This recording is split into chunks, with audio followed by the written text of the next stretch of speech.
Good evening, and good evening. This is The Wort with Mike, Pete, and Steve. We're all here tonight, fellas. I'm not giving you mics because you guys are just laughing at me the entire time. Screw you guys, I'm going home. I'm just kidding. How are you guys? Good to see you. First words are persecution complex tonight. Yeah. No one said shit. Actually, no, because you and I just sit here quiet like that. So Dad told me not to say anything. So Steve, Pete, what do you guys think? I have Charlie, a Civil War veteran that I can talk to all night. I don't know about you guys, but I got this on lock. So this is The Wort with Mike, Pete, and SteveCoversRadio.com. We are live here at the biggest and the baddest comedy store in all of Long Island, Governor's Comedy Club in the heart of Nassau County. And we are here with some very special guests tonight. As you already heard, Charlie from 1940s is sitting in with us tonight and hanging out.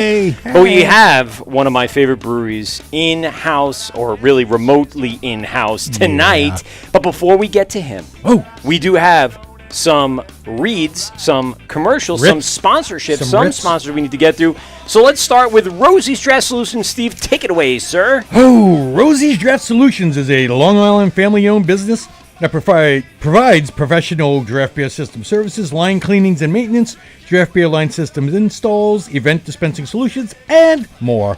They are passionate about craft beer and making sure it has the same quality as when it left the brewery. And that is only done by making sure the draft system the beer is being poured on is perfectly clean.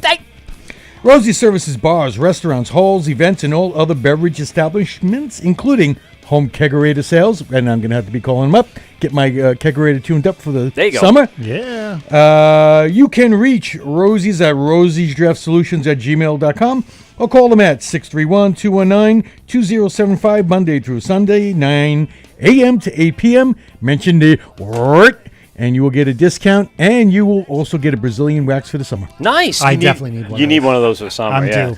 You know what it is?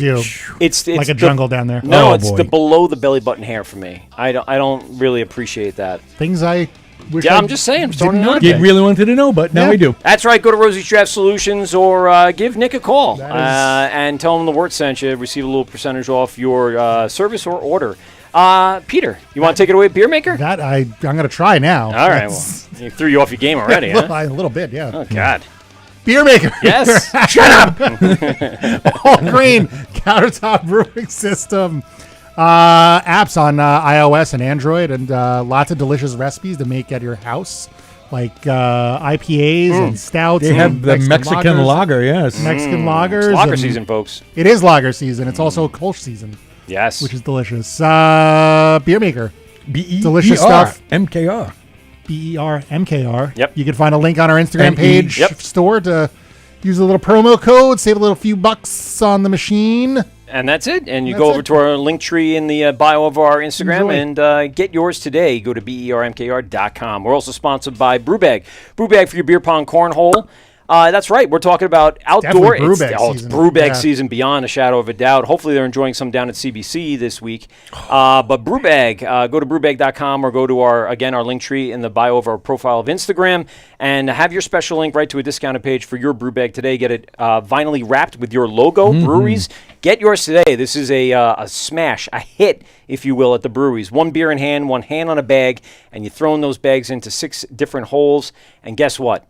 It's beer pong, cornhole mixed together. Go to brewbag.com. We're also sponsored by Brewers Hardware. Brewers Hardware for your small batch or large capacity needs. Go to Brewers Hardware. Really appreciate them for sponsoring all the gifts that we give back to the Brewers. And yes, that is for you, sir, Mr. JC from Trillium. You will get a prize pack from and courtesy of brewershardware.com. So go to Brewers Hardware and type in the promo code WART to receive your discounted tri-clamps today. Tri-clamps forever. Forever. And just to follow it up, who do we have in studio? Hold on. Is Tri-Clamp running for president in 2024 again? It is. That's good. They're running on the independent line, which is fine. Yeah, they have to. No labels. It's a nonpartisan group. It's Right. looking for someone to run. Yeah, and that's Tri-clamps. fine. Tri-Clamp. Tri-Clamp. I vote Tri-Clamp. All you do is put no some party. googly eyes on there and put them on the podium. Yeah, He's good to hey. go. They'll just say, look what I can do. Click, click, done. If someone nominated a piece of metal Yeah. for the presidency Yeah. in 24, They probably win. they would get it. They would get an embarrassingly large percentage of the vote. I would say in this country right now. I want to give a proper intro before I do. Want to shout out to Hopscotch Bottle Shop in Deer Park for helping us out a little bit with this show. Putting the beer that we're about to feature tonight on the shelves over the last week or so. So if you have a chance and you're listening to the show, go over to hopscotch.com or go onto their Instagram or their Facebook or their YouTube and find out, exactly which label or labels they have tonight for our guest, Mr. JC, coming all the way from Massachusetts. He is from Trillium Brewing Company, folks. Give it up. I fucking love Trillium, dude. There's nothing. We know. I know. We know, fanboy. I'm very happy, JC, you're able to make it on the know. show. We're extremely excited to have you, a.k.a. I am. And I know they are, too, because we all love the beer. There's no way there's a smile on their face. They took that first sip tonight, and they're like, yep, that's good stuff. Yeah. How are you, sir? Or the case that I bought when you brought home for me. Yeah. You know. Yeah, well, I said place your order. I'm Yeah, here. I'm going to yeah. bring it home. So. I was getting it. How are you, sir? How's everything? Cheers, gentlemen. I'm coming to you from the basement of my home. It's the only quiet area There you go. for Smart us man. to spend some quality time together. Funny enough, Peter spent a lot of time in his basement. He works from home and avoids his entire family by crawling down there. As much as I possibly can. As possible. It makes a lot of sense. If you have little kids at home, the basement's usually the quietest place. So really appreciate you for being on. We got so much to cover. I'm going to have to say, let's start at the very beginning. We'll talk to Charlie intermittently as he finally wakes up from his little, late day naps. And what? It's another old joke. Throw I'm that sorry. fucking can at him, yes. Charlie. Just Hit him with right the in his liquid, fucking head. hit him with the liquid death. Not nice. JC, so let's get into the meat and potatoes here because you have a lot going on. Let's start at the very beginning because I want to know how you guys started this massive, massive brewery that now expands throughout the state. Well, boy, I guess I started, my story is not terribly dissimilar than lots and lots of folks. Started as a home brewer, after the first batch of beer. I think anybody that's made beer, you kind of sit back and wonder if this is something that you could open a brewery. Could I open a brew pub? How does this all work? And it kind of, after home brewing a little bit, I wondered what it might be like to do that. So I started doing research on the licensing, the equipment that was available, tried to talk to anybody who would talk to me about it. Yeah. It kind of turned into my part-time hobby, and then without realizing, I was kind of putting together a business plan and kind of following in the kind of the path that my wife Esther had showed me, just by being her. She studied and kind of was on a corporate track and decided it wasn't really for her, and she wanted to kind of follow her passion and start her own business. And she kind of showed me that it was possible to do that. I kind of wanted to pursue my passion and kind of make that my life's work. When we got married, she was super supportive. Wanted to make all the beer for the wedding. One of those guys, right? Yeah. Kind of developed our branding around the homebrew beer blog at that time. I think it's still up on the blog spot, the old Google blog spot. Wow. I remember that? I used to go to Yeah. that all the time. Jeez. So we were married at a vineyard in Connecticut. We wanted to be able to go to the place and visit the place where we were married as often as we wanted to, as often as we could. And we got to meet the owners there. and they are a couple that started the winery, kind of a quasi-retirement project, and you could see the energy and life in their eyes for what they were doing, what they had built, and I think one of the biggest motivators in life, whether we kind of talk about or admit it or not, is fear. So I after a few days separation from the wedding, it was kind of like, whips by so fast. I started to think about what they had done, what my life's track was. You start to get a little introspective when you get married. What path am I on? I'm with the woman I love, and I can't imagine, being with anybody else. Aww. We're going to start a family. We're going to start a family together. But this job I'm in is very interesting, but it's not as fulfilling as I wanted to be. I wanted to be a chef when I was a kid. Okay.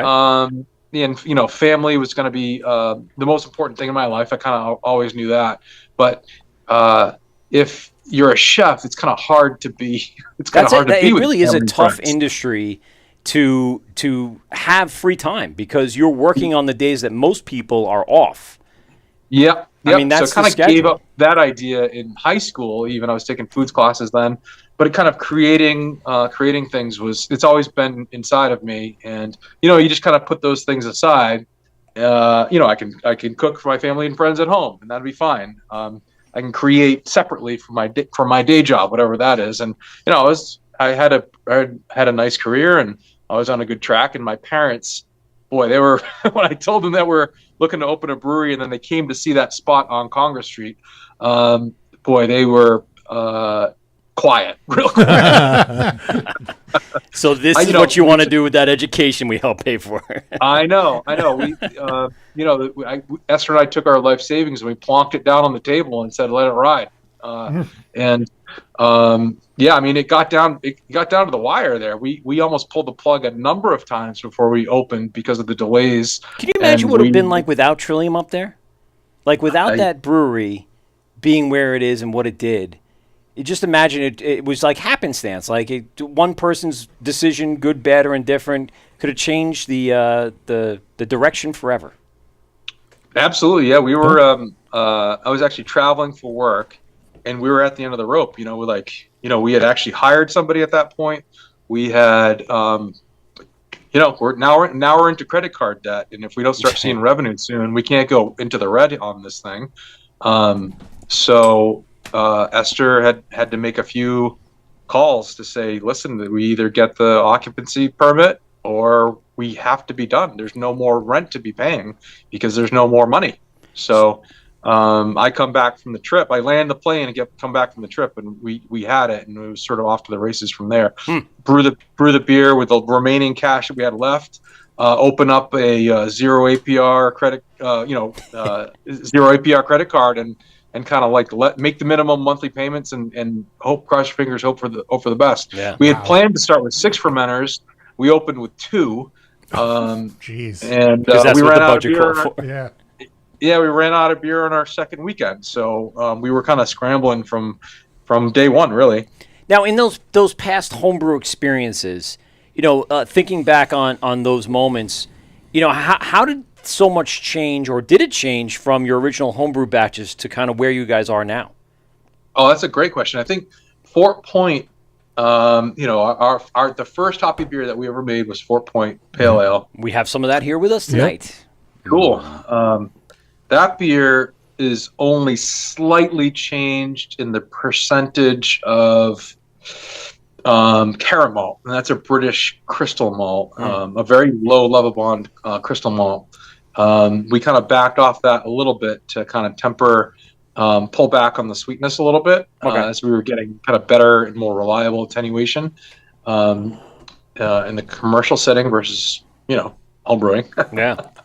We didn't have all the fancy gear, homebrewing gear that folks have now. It's just been a short, it's been 14 or 15 years since I first brewed that beer. So, wow. Yeah. And so very little variation has been done to that original OG. I mean, would you call that your flagship at this point?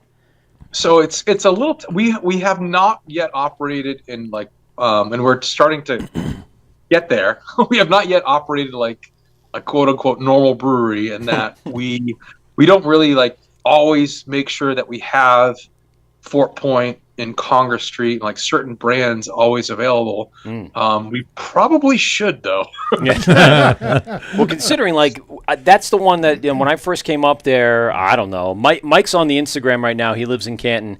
I don't remember the first time we went there, Mike, but it was very, very long ago. I'm going to say maybe 8 years, maybe more, 10 years to that first spot in Canton. And I remember enjoying Fort Point and Congress Street, like you had said. And just since that point, it's been a very, very consistent beer that every time I'm there, that's the first thing that goes into the cart, right? I know what I'm going to get out of that. I know what's going to happen. Even despite what you said about, like little subtle changes, but it becomes like a staple of what I'm looking for, and I'm sure a lot of your customers feel the same way. Yeah, and I wondered to what degree that folks are getting a little bit tired of like, I don't even know what these brands are. There's just so many of them. There was a time where like anybody, and I used to work the tap room, and part of the new beer phenomenon came from my observation, where I'd stand there with our huge selection of 6 or 7 different beers, and we'd have Congress Street and Fort Point on, and some regulars would come up, and it would be pretty frequent where they'd say, "Oh, great, you've got Congress Street. That's my favorite beer. What's new?" And then they would leave with the new thing. So, like, we all suffer from that a little bit, but I think that we're now, 10 years, just a little after 10 years after opening, I think there's some fatigue that's going on there where people are like, yeah, I don't really want to try all the new ones. I just want to make sure that the one I get is reliably good. Or reliably to my tastes, So, well, I know what I'm bringing back, right? I know what I'm putting. Like I said, I know what I'm putting in my case rack, my brown box, and then I will then expand beyond that. Like my most recent trip, I grabbed Fort Point because I know it was there, and then I just kind of went around the gamut, seeing. I'm a big hop head, so for me it was a lot of dry hopping. It was a lot of doubles. Did I get the Pilsner? I like the Pilsner, but I don't think I got it this time because I know that's a solid beer, and I've had it before. I'm trying to think of what else was on there. And then Steve placed an order, and you had some even more, like, off the beaten path for me stuff. And, everything, again, just going through those new beers, I'm like, yes. I mean, you're just staying true time after time. How do you guys get that consistency out of your taste, what people have grown to know from Trillium? Yeah, I mean, there's don't give all the secrets away. No, I mean, I think folks know this. Brewers or homebrewers that I've talked to, I'm more than happy to talk about what we do, what ingredients we use, and the kind of our approach and methodology. That is, I don't want to say. Maybe it sounds a little obtuse, but that I think is actually the easy part. The hard part is in making sure that you've built and you're supporting your team. You're setting up processes. You're setting up clear expectations. You're staying humble all the time and always asking and seeking out input and feedback from others, and while kind of steering the ship at the same time. So you're saying like brewing the beer is the easy part. It's trying to keep the infrastructure together. That's the harder part of the business end. Yep. Yeah. I think and not letting those other things distract you from brewing, right. from all the A to Z. It's not just, I don't want to say just, but it's making Wort is one step. And it's, of course, before that, you're sourcing and you've got quality control. Every silo fill malt, you got to do the quality steps. You can't skip anything. Yeah. There's every last little thing accumulates into the thing that's into the beer that's in front of you. So if you're taking a short step, or you're just kind of making assumptions that it's probably fine, you're likely missing something, and then you're going to have batch to batch variability. You're going to have your gravities are going to be all over the place. It's just going to swing to the left and to the right. And we probably we have a very robust QA QC program, and it's not the glamorous stuff. It's not the stuff that it's not tossing the hops into the boil kettle. It's not the Instagram pictures people dream of. Yeah, but it's funny whenever we have brewers visit and we're giving them the tour, the most questions and the most insight that they're after is actually when we head into the quality lab. How do you approach what you do for yeast health and all sorts of different things. How do you collect and store your data? How do you analyze it? It's nerdy stuff, but you can stay motivated to do it and want to care about doing those things if the ultimate result is making the best possible beer. Do you feel like it's that natural progression? Like when you open a brewery, there's a lot of concerns. You're kind of spinning plates, trying to figure everything out. But once you've dialed in certain elements, you're now able to hyper-focus on the little things, right? I mean, just like you said, just the yeast propagations and everything else that goes on with what you're doing, making sure you have, healthy bubbles and quality control. I mean, how deep are you involved with that day-to-day work? I am not, thankfully, post-COVID, when I was on the brew deck, on the packaging line, making deliveries. I am now pulled back from that and able to focus 100% on new brand development, QA, QC, sensory panel, and then sensory panel. Trillium.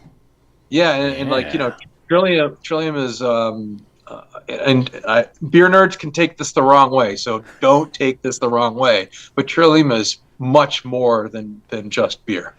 So I can rabble. Oh my goodness!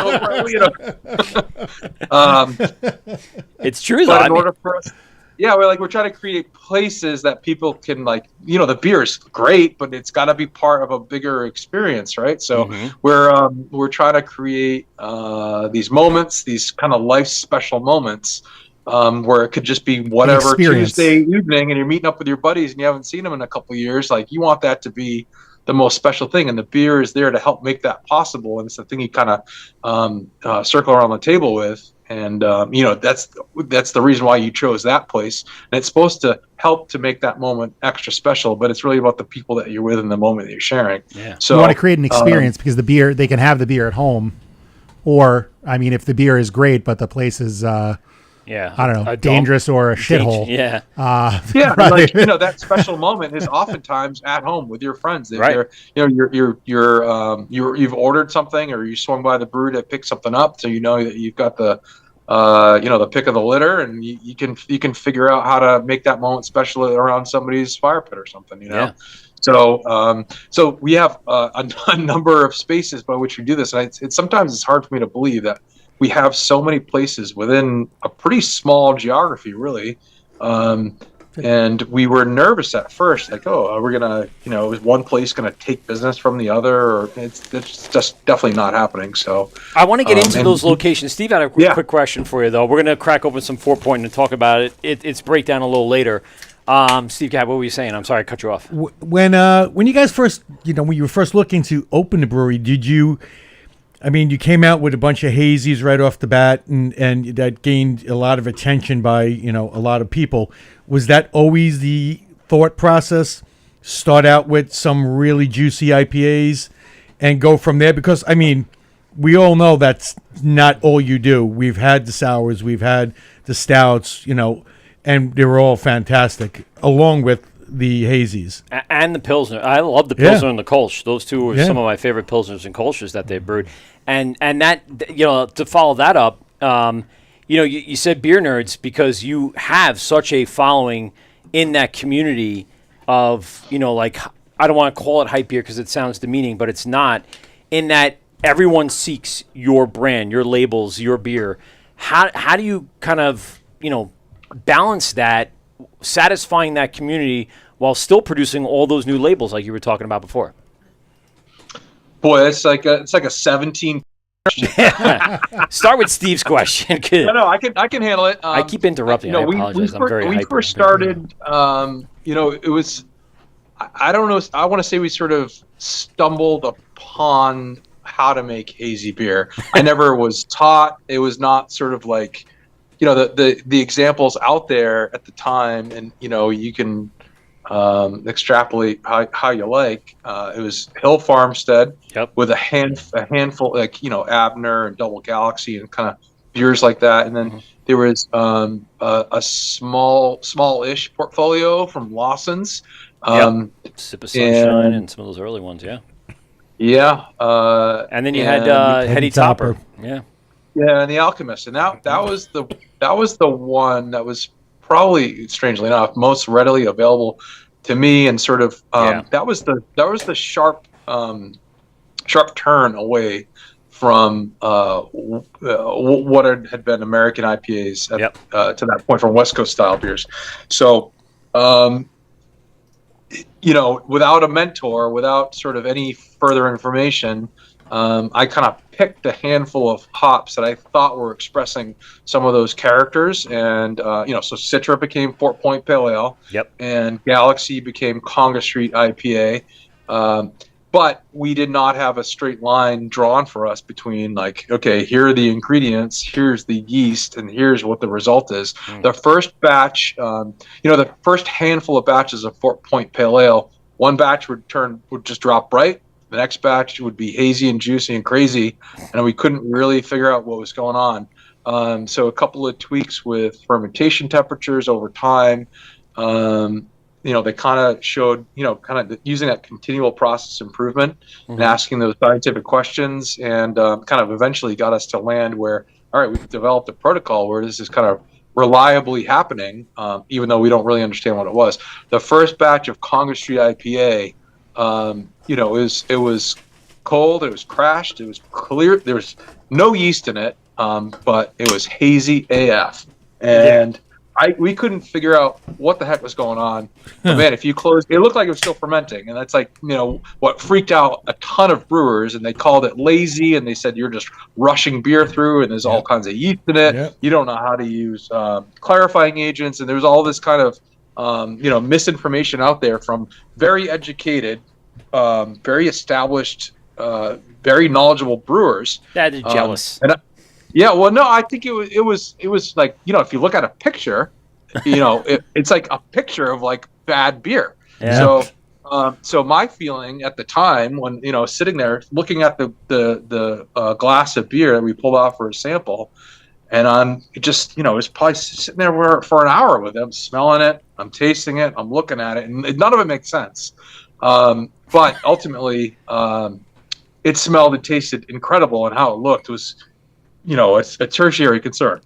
I think people. That was why Heady Topper was like, drink it out of the can. Right. Maybe. Please don't look at this before you consume it. I never asked John that question. But I did know that we didn't have any money for us to be putting that beer down the drain either. And, we kind of looked at each other and said, boy, I can't think of a beer that is as explosively aromatic and flavorful as this. And it's strange sitting in a 2,000 square foot brewery with hardly any experience under our belt.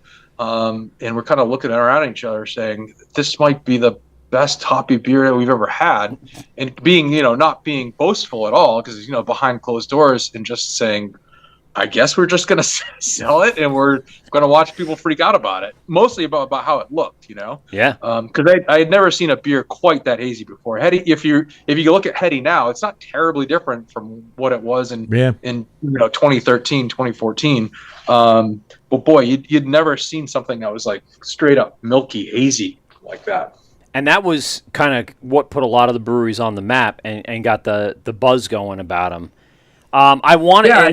And you can kind of understand how various breweries kind of independently, just discovered isn't the right word, but brewers share information for sure. But there's specific types of hops combined with specific yeasts that will do this. They'll bioconvert those aromatic precursors, and they will put them into sort of an emulsion, if you will, and it'll keep that stuff up into suspension that does not drop out. It kind of has that stability there. It's stability in terms of flavor and aroma, not necessarily temperature stability. That's for sure. So cycling back to the beer nerd conversation. So you obviously have a let's say an internet war, virtual war between you and Treehouse. Oh boy. Yeah. You guys obviously are always vying for who is the top brewery in all of Massachusetts. I feel like his look already says he's uncomfortable with this line of questioning. No, I'm happy to talk about. Like I said, anything. Because the beer nerds will go back and forth and holler about both things, and you both have kind of completely separate kind of business models, and the beer, as hazy as both are, it comes down, in my opinion, sometimes to visuals. What does the beer look like, and the labels and the identification and branding. Right, exactly.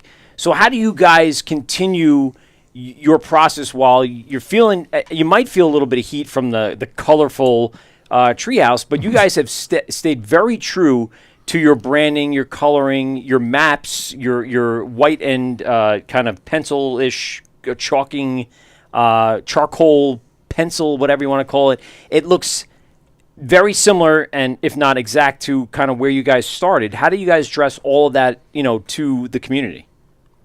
Yeah, I think that when I actually worked on the brand development with my buddy Kevin, same guy who we did the homebrew labels for and kind of developed the brand from. Oh, that early on, huh? 2007, 2008 or so. Wow. It always had the same aesthetic, and one of the reasons, as we kind of worked forward and developed, not homebrew labels, although they're not terribly dissimilar from then. But one of the things that I kind of saw coming in, it sort of was already happening at that time to a lesser degree than what it is now. But boy, it seemed like there was just all kinds of beer labels just absolutely shouting at you for their attention.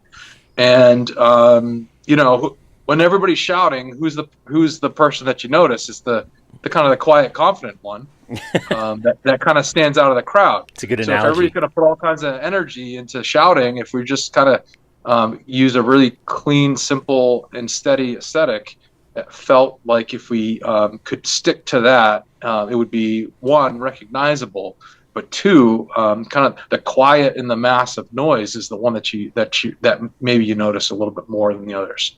Yeah, and like I said, like we go back and forth. About Treehouse? Yeah. I was gonna say we go back and forth, with other people on this show. We don't rate beers, we don't do that kind of stuff. We very much enjoy Trillium, and we do enjoy Treehouse. I think there's space for both of you guys to exist, especially with your business model versus theirs. It's a completely different kind of animal at this point. However, when you guys hear from the community that feedback, what are you trying to just block that out? Are you trying to just continue doing you? How does that kind of change the way you guys think about future labels? I gotta say, we don't really think a ton about other breweries a lot. There's plenty of kind of internal drive.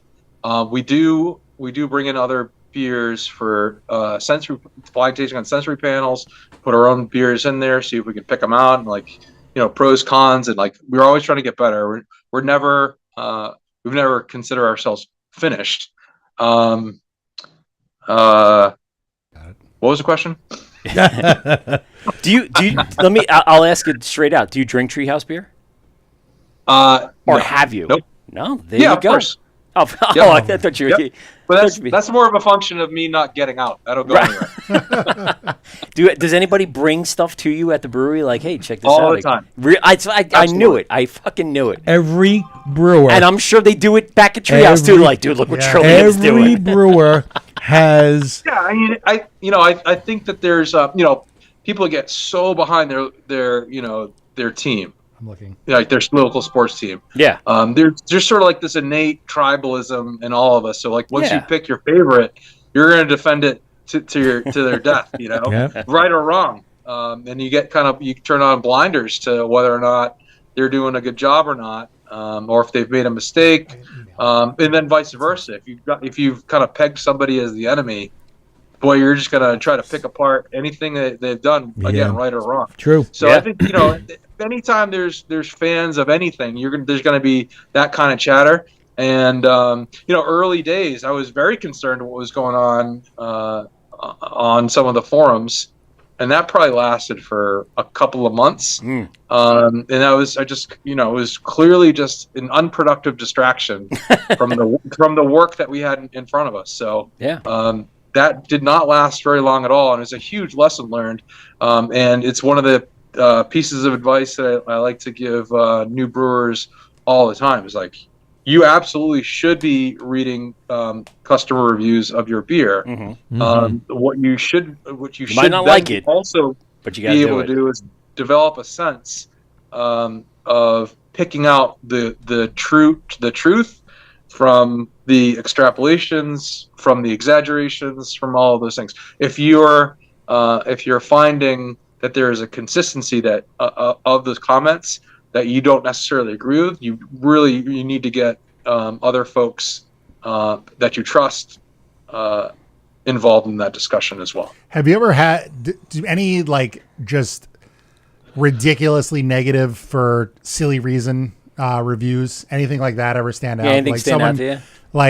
The beer was great, but my Uber dropped me off at the wrong entrance. One star. Is there anything stupid like that you just got to chuckle out of?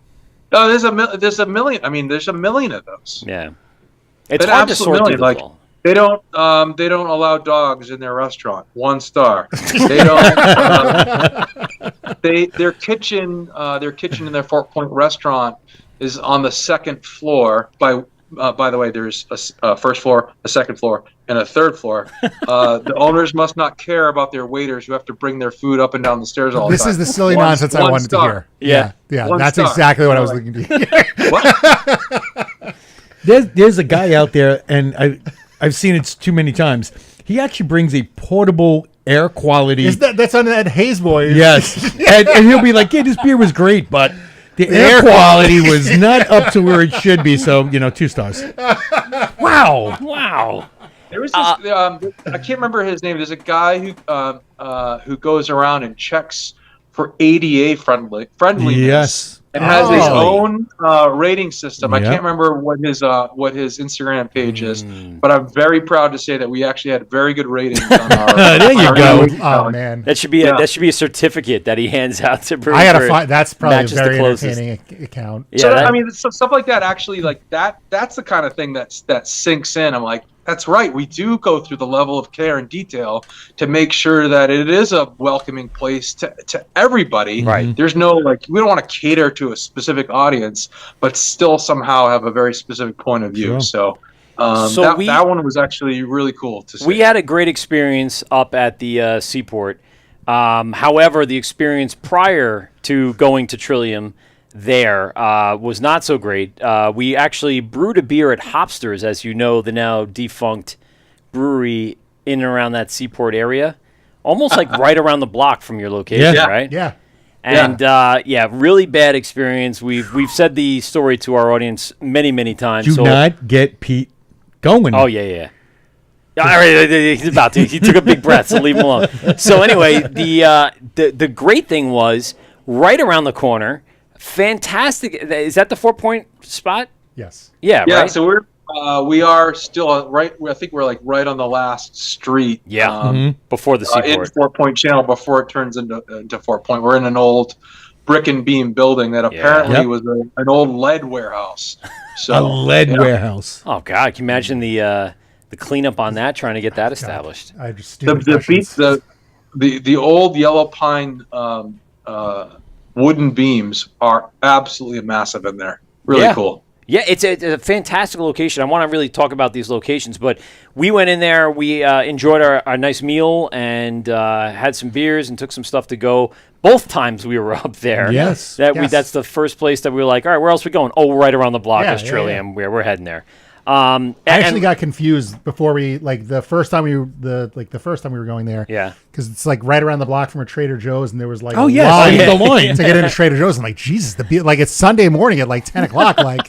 Like who's like Who's buying online that for much beer? beer? And like, oh no, they're Okay, all right, we're good. for fucking waffles. That You is guys, true. you guys can tell me the Hopster story when we're done here. So I Yeah, don't want to have yeah. you repeat it for your audience. Oh, We did God. Oh go, no, we've trashed them already. It's fine. Yeah, no, we Yeah, can yeah, trash we them went on air. We had them on, and it was, in the moment it was fine, but the result was absolutely Abysmal. disastrous. I believe the owner, he actually went back to Scotland or Ireland.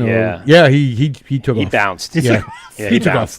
He bounced with our kegs and our beer. No, well, we got our beer, but it was puddle water. So anyway, but like I say, like your locations, I've been to Canton, I've been to Fort Point. I want to hear a little bit about the Greenway's about to open in the warmer weather. You have the farm. Give us, the list and the genealogy here. Obviously, you guys started in Fort Point. You branched out to Canton to have some sort of suburban kind of setting. How did it evolve from there? Yeah. So the main reason to go to Canton, our little 2,000-ish square. I mean, the retail space at our original Fort Point location on Congress Street was 300 square feet. It was a joke. We didn't have a public bathroom, so the town said you can't even do samples. Never mind. Yep. Really? I remember going in and hoping to get samples, and they're like, "No, you just growler fills, bro." Oh. I was like, "Okay, I'll take them." Give me all the fills. Okay, I'll take them. Yeah. You whipping out it's sorta Ziploc bags. You're like, it's kind of like the worst version of hospitality that we can imagine. It did kind of help, enforce the concept that we've got to be able to communicate as best as we possibly can. Yeah. The intention behind the beer, the flavors, aromas, and why we're doing what we're doing. So that kind of, to a degree, helped. But we ran out of space to put any more tanks in. I was chipping away chunks of the ceiling to be able to, stand a tank upright inside the space, and there was no more production to happen there, and we were certainly well under the demand. We were constantly running out of beer. It was no room for a packaging line, a canning line. No way. We had to deal with these tiny little footprint Maheen bottlers. They're probably the size of a dining table. They're tiny, Right. and they're on casters, so you can move them around. So we went to Canton after I probably wasted a year looking for a bigger spot in Boston. We're competing with law offices, financial companies, life sciences. There's no way we can. You can't compete on rent on those things for a manufacturing facility. So we decided to go outside the city, even though we always wanted to be and are still a Boston brand, but we just needed space. So Canton is 25 minutes away with no traffic. But that allowed us to put in a proper brew house, because the brew house that we started with on Congress Street, that was a cobbled together dairy tank, and it was very rudimentary. It was barely homebrewing. Is what it was. So we put together a proper system. We're able to turn 50 barrels of wort out on each turn. Tons of fermentation capacity, but really we didn't have any process pipe or anything like that. We're still kind of hoses and on the floor, and everything snaked together for a while, and then we've kind of just built upon itself and adding lots of infrastructure from there. That was I think we opened that in December of 2015. okay. Our brand had really grown to the point where it started to become, we had otherwise written off the possibility of being able to open something in the city because, it's just too expensive. Sure. Well, was it hard to deal with the city and I don't want to say the politics, but whatever it is to get the right... municipalities that Yeah. just, Yeah. I mean, there's Zoning there's boards. breweries on every corner now, and the legislators, administrators are much more familiar and much more friendly, Right. as are banks. We were not getting a loan when we first started. It was life savings and credit cards, Yep. and that's what it was. And now, if you kind of just say we're going to do what that other brewery over there does, but in our town, because there's no breweries within 20 miles, you can get a bank loan now without any experience. It's kind of incredible. Yeah. It's crazy. Anyway, That's scary, actually. But if you're good, yeah, but it's like the The banks make proliferation of breweries across the country and really Yeah. across the world is in part because of willingness of local financing to be a possibility. And yeah, they don't get as allow much people- credit as they probably deserve. The people taking the banks taking chances on these breweries early on, and you know, past what you guys went through with the the life savings and the credit cards. After that came a wave of people going, what you said, I want to do what they're doing just here. It took a lot of guts for some of these banks to say, all right, we'll help you out. And then, obviously it worked out for a lot of people for that matter. Yeah. And, frankly, we've had to change banks because they basically said, oh, that's clearly the limit is what's possible for you. Wow. And then we just say, okay, we're just going to take our banking somewhere else. And then we continue on our way because we're largely funded by cash flow. We're Esther and I are not trying to be in like crazy debt, although we are. We're not being crazy debt for the rest of our lives. That number needs to start to tick down as we I'm 46, 47, I forget.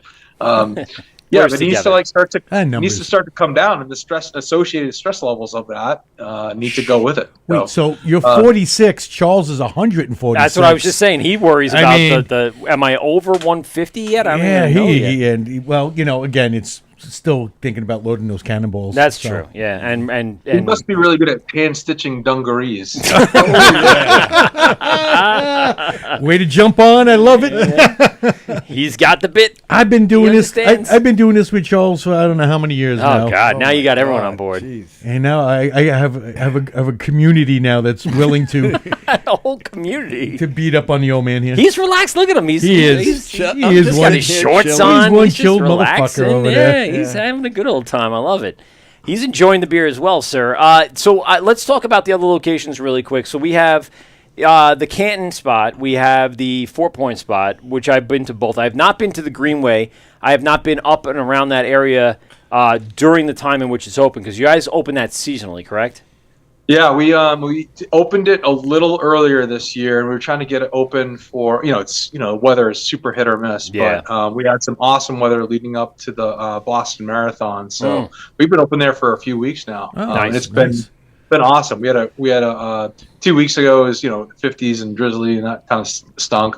But this past weekend was absolutely glorious. So we that's kind of the magic of the beer garden, right? So if it's not a guaranteed thing every single day, but when it's nice, it is so special, particularly in Boston, particularly early in the year. It's like that first time that warm sun is hitting your skin and you're sitting down with your friends and having a beer. It's just, and everything else kind of melts away, As much as we complain about the weather, Boston's always 5 to 10 degrees colder than we are. So when we start getting 70s, they're still in the 60s sometimes.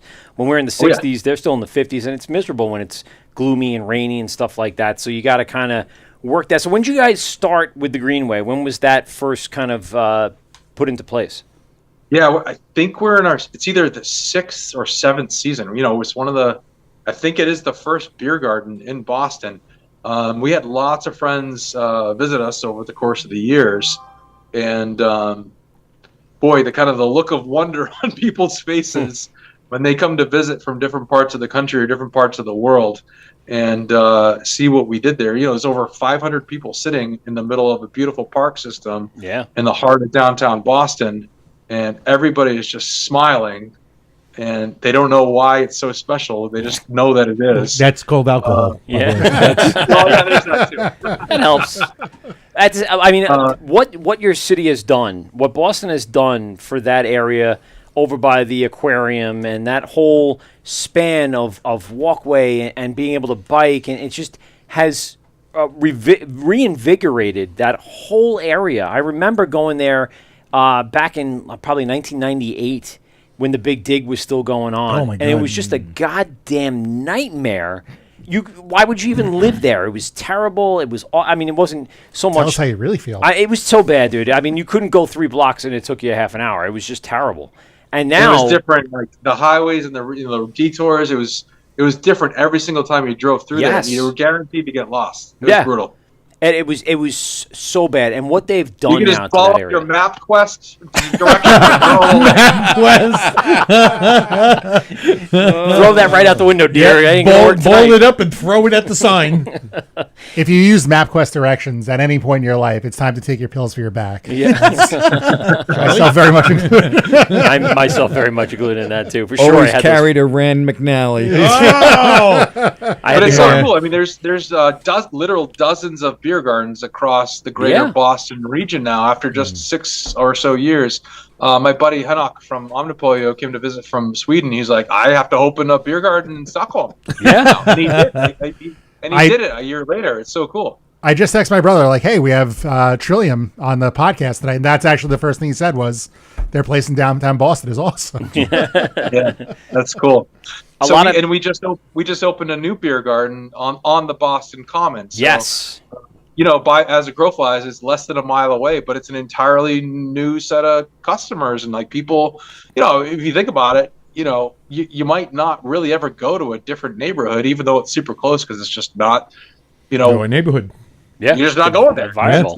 It's not where your T ride isn't running through there, or Yep. you don't have friends or The that T. work nearby or whatever. Yep. So yeah. Bringing me back. I went to Hempfest '99 and Boston Common back when it was very, very crazy and illegal to do so, but yet they boarded off the entire Boston Common area, and they had the police on the outside, but the minute you walked in, free to do whatever you want. I also went through Boston Common like 2 years ago post-COVID, and it was still like there was that little amphitheater down on I think that was the west end of it, and then there wasn't much there. So it's a great spot to have vendors and people all around that area because there's so many people. When it gets nice out, that place is like Central Park. Imagine just setting up other half in the middle of Central Park. People would lose their minds if they could just walk from their blanket over and get a beer and then sit back down. It's a hell of an idea for sure. Without getting mugged or Well, in New York accosted City, it's by- different. In Boston, it's not so bad. No, not in Boston. Not in Boston. So you also have the farm. Tell us a little bit about that. Your that cousin farm from Boston. Yeah, we laughed about that commercial, by the way.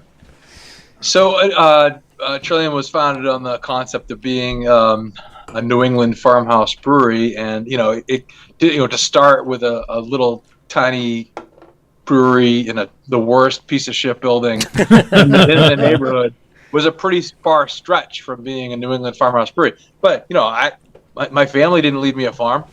I didn't. We didn't have the money to buy a farm. So yeah, what the hell? How unfortunate. What? My family left me 3 farms. They were So all called we had Barrage. to- Barrage Yeah, I do all barrage 1, 2, and 3. farm. Just numbers. They didn't try new names. So we lived out the idea through a whole bunch of different beers that we made, and it wasn't intended to be our flagship beer. If you remember, maybe 10 years ago, pale Belgian beers were super, super popular. So just like a 6-ish% saison was about as good as it got then, and I still really love those beers. I hope they kind of swing around in popup, but we've been making Please them do. since we started, and our 10th anniversary beer was an iteration of that original Trillium saison recipe. And speaking of the farm, we were able to include heirloom corn and Danko rye in the grist for that beer. So yeah, we're trying to live out that concept by producing ingredient for both for beer, but growing vegetables for our restaurants. That's awesome. And small grains for distilling now as well. So did you guys find okay, I was local standing chefs? today. How do you guys go about kind of deciding on what you guys are going to be doing for the restaurants? In terms of just specific dishes that we're putting on? I mean, just food pairings. I mean, obviously, you have to put some thought into the kind of food you're serving at these locations to kind of match up with the beers, again, to keep people there and keep people drinking and eating. That's the whole point. Drinking and eating. And so there has to be some sort of, process that goes into that. You guys picking local guys? Are you guys looking for a very specific type of chef for each place? Or are you trying to do a general, can I go to each location and find a similar dish at each place? No, we actually don't have any dishes that overlap between the two places. We're trying to, be a reflection of the kind of the space that we're in, or be more city versus more suburbs, and there's in our teams will tell you this. It's a real challenge. Our places are very big, and and to kind of execute what people expect for hospitality and the expectations that we have for ourselves. that does go into planning for what the menu looks like. People don't expect and will not wait for any real amount of time. To especially if your wait staff have to go to travel or different floors, right? Especially that second floor. I heard it's a killer. So inconsiderate. Yeah, I mean, if people are getting checking out of their hotel, coming in for lunch, and then need to catch a flight out of Logan, you can't have them sitting around waiting. Nope. Got to have them filled up, ready to go.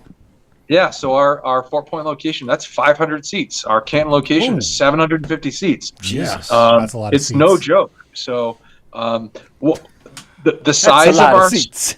It's a lot of seats. So it's that's really a reflection. Not that we're trying to be quote unquote big. It's more of a reflection of we really hate to see the look on people's faces when they come to our place. They've made their way out to visit us. Yeah, and they've made that a destination. You don't want to turn anyone away, right? Yeah, they see the back of an intractable line and like. That sucks. But then they're glad that it really is just the line for Trader Joe's. Right. Yes. Plenty of tables open. The beer is cold and delicious. And the tiramisu or whatever I had, tres leches or whatever I had, that dessert. Tres leches. Oh, my God. I matched it up with the stout. Holy smokes, I was in heaven. It was the best. Really quick, because we're going to get into another segment really fast. I'm just going to shout out some people on Instagram that have been checking in. I'll go as fast as I can. Mike C., my buddy up in Canton. Mikey, how you doing, buddy? Dom Vino, Phoenix, Robert C., Jay Clancy, Emil, Beer Swipers are checking in, said, what's up? S. Ladies, West Babylon Superstar, buddy Rob over there also carries a bunch of beer. Long Beach checking in. Watando, hey my buddy, Will. Hey. Bellingham Brewery is checking in, says, cheers, Alex. There's too many. I can't go through this. Wiz is still watching. Guys, if you're on Instagram still. Wiz Khalifa? Wiz Romney. If you guys are checking in, go over to the Facebook and or YouTube page, and you can watch the show in its full glory. I'm going to get out of the Instagram right now so we get prepared for our new segment here. So, Steve, you want to kind of set this up really quick while I get this posted? No. Oh, really. Come on. It's called Steve's Three Questions. All right. Well, yeah, pull my leg.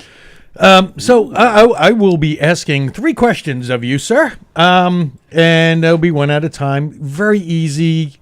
I mean, it's a couple of times we get some real interesting questions. But it's basically just some beer, like things like what you like, and I don't want to go any further than that because then it ruins the questions. All right, so then let's just take our little music interlude, and then we'll get right back here with Steve's 3 questions. Spadoom. Yeah, well, I don't know about spadoom. I don't think that's how it goes. But it goes spadoom, boom. No, it doesn't go no, it doesn't. Oh my God! Listen, this is what I have to deal with, JC. Play it. I'm trying. It's loading up. Oh, see, there it is. Yeah, but all right.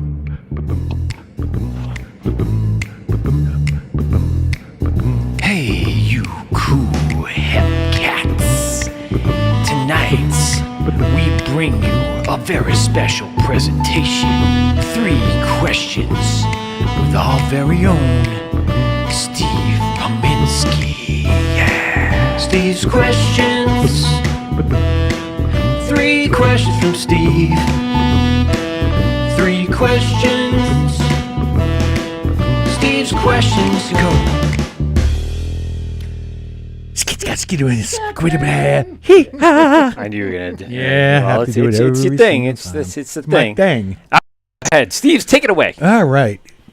So, question number 1: what was that first beer that turned you on to craft beer? What was that one you said, I want to know what's going on here, and I need to find out more, and this is delicious? What was that first one? Easily it was Guinness. So really, in college, I was the kid that was buying, with his little bit of beer money that he could possibly muster for the weekend. I would go get a 4-pack of pub cans of Guinness. Nice. Everybody thought I was a total idiot. Like, why are you buying 4 cans of beer instead of a 30-pack for the same price. You idiot! It's like a terrible economy. Idiot. You're like, you don't know. It's delicious. That is not. Yeah. Guinness is not an answer we've gotten before. No. That really is not. I mean, we've had many of, the usual like Sierra Nevada and Yingling, and but yeah, no, that's. I like that one. I like that. Man after my own heart. Nice. Stout. I love stout. Guinness. I like it off draft. I don't like it in the cans, but if you get it, and I love mixing it with a Smittix. I love mixing it with any Guinness Blonde. It's a good mix. Between those, delicious. But like I'll actually seek that out. But I don't think I would say that turned me into what I am today. I mean, it was just there. So you know what? Yeah. Between Guinness and the other one that always I had to have. Yeah. Was Boddington's. But really? Boddington's was another one that just kind of was there. I was like. That nitro wonderfulness. I don't like Guinness. Charlie remembers, when he was like 89, the Schlitz that he was pull tabs on the Schlitz, right? Well, he remembers. We used to have to carry that church key with. Oh, that's it. Yeah, Charlie remembers when the horse and buggy would come down the street with the wooden barrels. With the dry ice in the and back. and they would roll it off the back, and we'll talk about that later on. Question number 2. Ooh. Number 2. What is the wind velocity? Oh no. Yeah. What is right now? What is your favorite style? Oh boy. And it's now because I believe all of us. It changes. Yeah. 1 minute. It's such a difficult question because He's gonna say King Julius. I'm one of those guys who's just always like the right beer for the moment. So, all right. At this moment, what is that right beer? I feel that same way. Yeah. So, I most recently really, really enjoyed our take on an Italian Pilsner out of our new beer garden on the Boston Common, and that was the perfect beer for the moment. Italian Pilsner is getting to be that's like the new kind of it's style. Crisp, it's lately. clean, it's a good fall, spring, summer beer kind of feel. I do appreciate a good one every now and then for sure. Not something I would seek out and drink like 4 or 5 of. Like I'm just so used you could used probably drink about 30 of them and be fine. Right, but still, I mean, it's something I need the variation on, but at the same time, like I will on the list. Like, for instance, when I went over to Canton, I was looking for something light to start, something light and crisp just to start my day and ease into it. I'm sure some people kind of go through that same thought process, like, let's start crispy, end up really like on a triple IPA at the end of the day. That does happen. Yes. To kind of a point 2 of that question, what is your favorite style to brew? So I would easily say Saison because it's kind of ties into the core of what we do, being a New England farmhouse inspired brewery, and being able to design a beer with intention from what it is that we can grow on the farm, Very cool. And then being able to react to what grew well that season, and that's kind of the origin. It's almost like long-term chopped, right? Like you don't know what the best crop that's gonna come out of there. You tried to had big intentions for certain things, but what comes out, the best ingredient might be something you're like, oh, all right, we're gonna use that for this, and then just kind of go with it. Yeah. Yep. All right. Question number 3 and final question. Ooh. You go to a bar or restaurant. What is that one beer you hope they would have on tap, other than something you brewed? And it could be from any time, at any place, anywhere.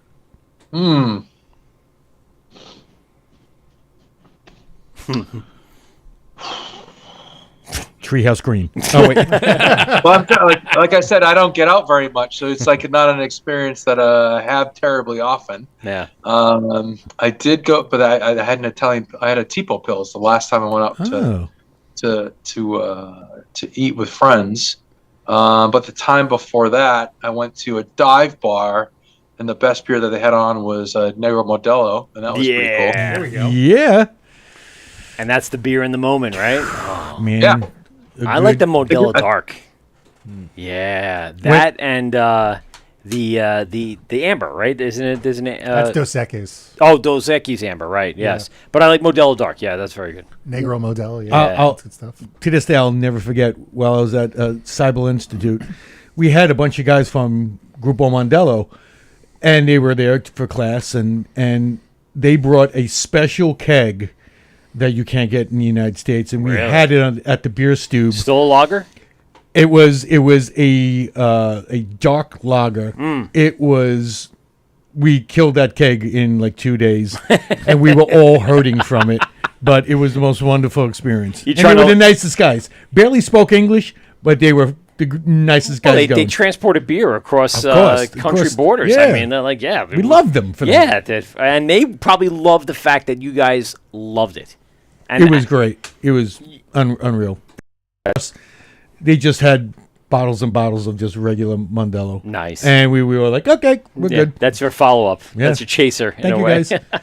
I'm going to go pass out in the bushes right around the corner from Goose Island. So, JC, just to kind of slow it down a little bit, we do have Charlie in here from 1940s Brewery. Oh, there he is. Out in Holbrook, Long Island. He is a master at what he does here locally. And, 1940s is when his first child was born. So that's...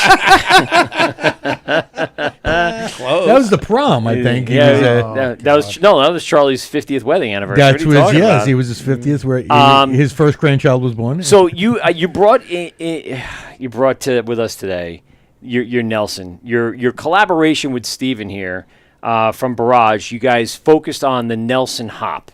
You guys, this is the second iteration. I want to talk to you a little bit about this really quick before we get back to JC. What did we do anything different? Did we change anything out? We add, subtract. What did we do on this one that kind of brought it back to life, or that you said I need to do it again? They didn't let Charlie brew it this time. Well, I'll be honest with you. I haven't stepped on the brew deck to brew in I don't know when. 1876. Well, yeah, we know. because your son pushed you off and said, you're not coming back on. Right. Yeah. No. Once my Hence the back walker in the corner. Yeah. Oh. Once the back went out the second time, Yeah. I was done. Yep. But I had asked Steve months ago. Yeah. I said to him, I says, "Is it okay if we rebrew this?" He says, "Go right ahead." We didn't change the recipe. It's the same hops, same Yep. everything. Yep. But early returns are that people feel it's better than the first one. That never happens. Batch one was better. Yeah. And it's just like, how do you remember to a T A year ago that Well- taste? Well, I have no idea. What's funny, John, I'll let Steve do it. Jonathan, his partner asked me, "Do you have any of the original?" I go, "I have a 4-pack." He goes, "God damn you, that's not."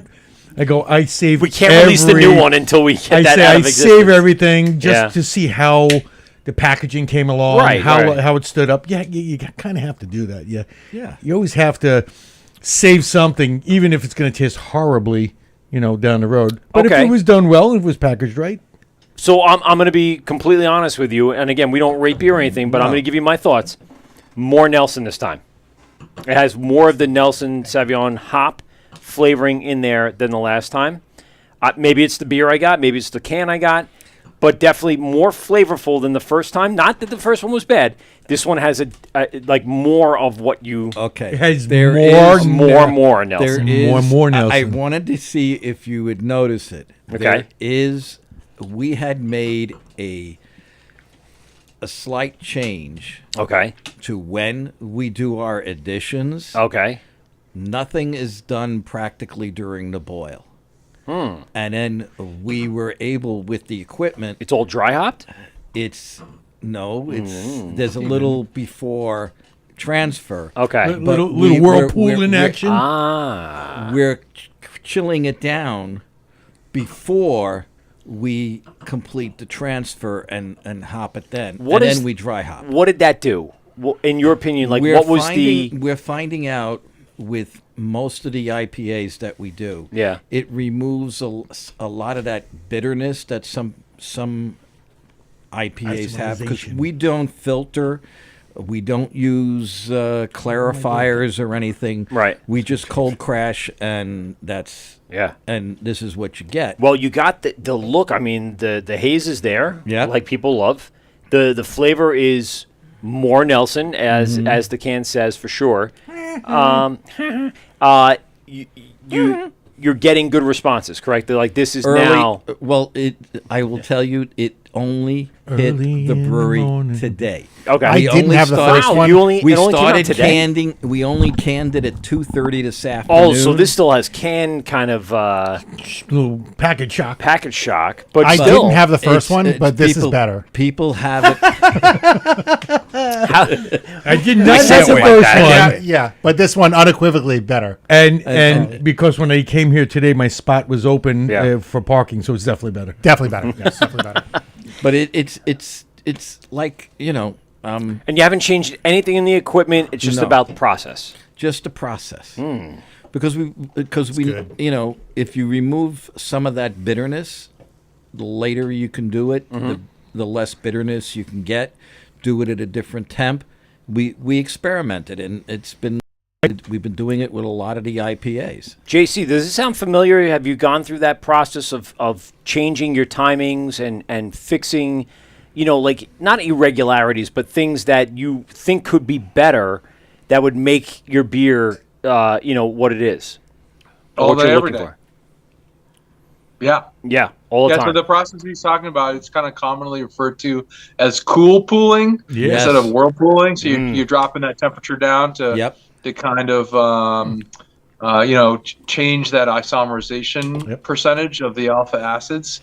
And you can get it as low as 150, 160. You might be a little bit concerned about being sanitary at those temperatures, depending on how long you've got your hop stand for.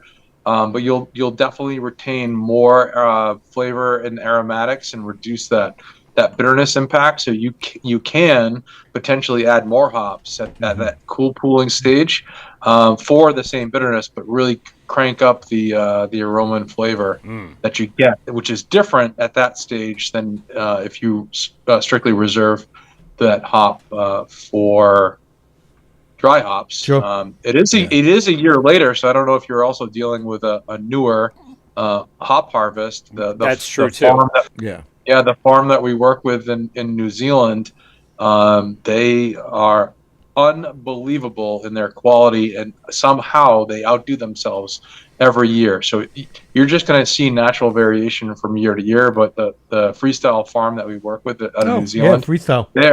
they're unbelievable quality. Now, you guys, I know you were talking about before with Congress being Mosaic and Citra being in Nope, Galaxy. Galaxy, sorry. Galaxy. And I meant Citra being in 4 Point, right? So have you guys done like a Nelson forward beer? Oh yeah, several of them. Yeah. We part of the part of what we really found early on and why we have the Street series of IPAs.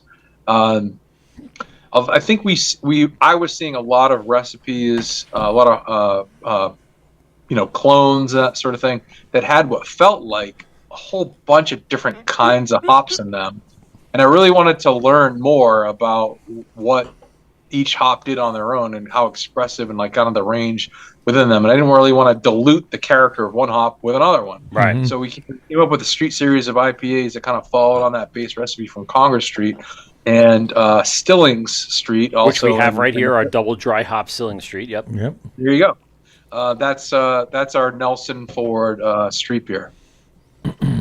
What about Nectaron? You guys been using that yet?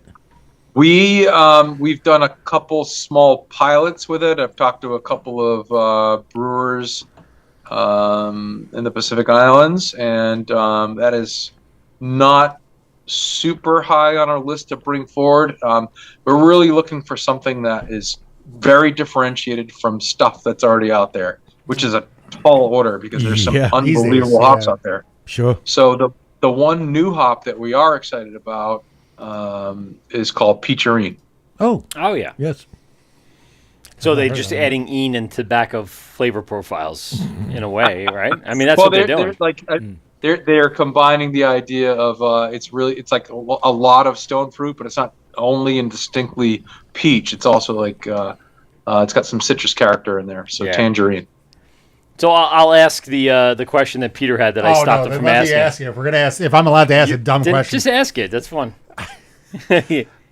Mike saw me leaning towards the mic with a stupid smirk on my face, and he just shook his head like, "No, don't." But would you say that farm in New Zealand that was cultivating those hops for you, would you say they are the Lord of the hops? And that's as dumb as please, you don't have to. I know it's a Lord of the Rings reference. Why did you let him say that? He couldn't. Why did you let him? He couldn't. I'm embarrassed for him. No, he couldn't sit another 5 minutes without having to ask that. You should have went outside and just yelled. Yeah, and it would have been the same, just like scream into the wind. He would have had more. It would have been better for him just to get out. Look, he needed to get out.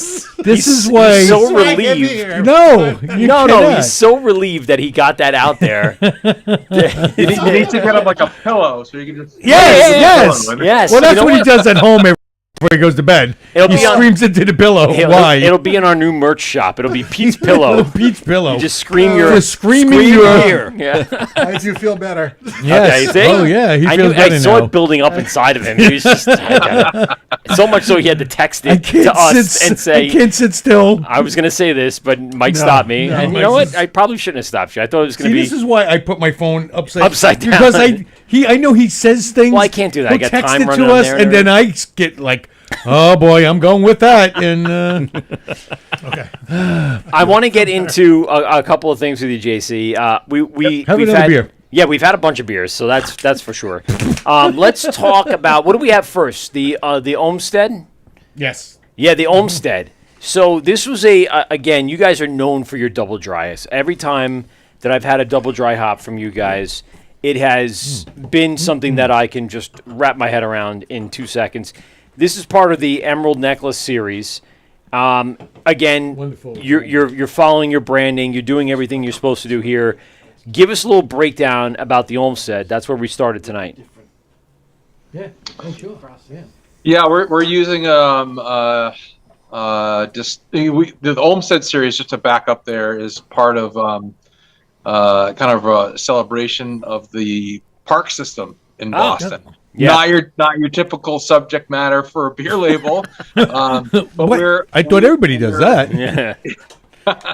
we're very we're very proud of our city, and we love to celebrate all parts of it, and actually, like, there's a lot of incredible stuff hiding in plain sight for folks. So Frederick Law Olmsted designed the park system in the Boston area, and it gives us a chance to kind of talk about the different areas and kind of try different combinations of hops and different grists across a similar theme. So we've got Franklin Park, we've got the Boston the Common, the Boston Common. Yeah, I've seen that one. Yep.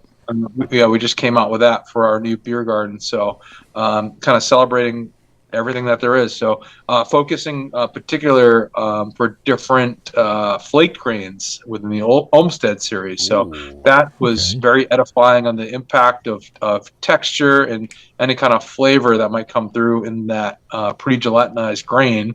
I think there's a lot of myth and lore around New England IPAs, and that there's just a ton of unmalted wheat or oats or something like that in there. Corn. And which is kind of funny because it was a number of years before we even tried doing that, but people just assumed that we have just a bunch of starch that was causing the haze in our beers. So, do you guys lean more towards flake or malt?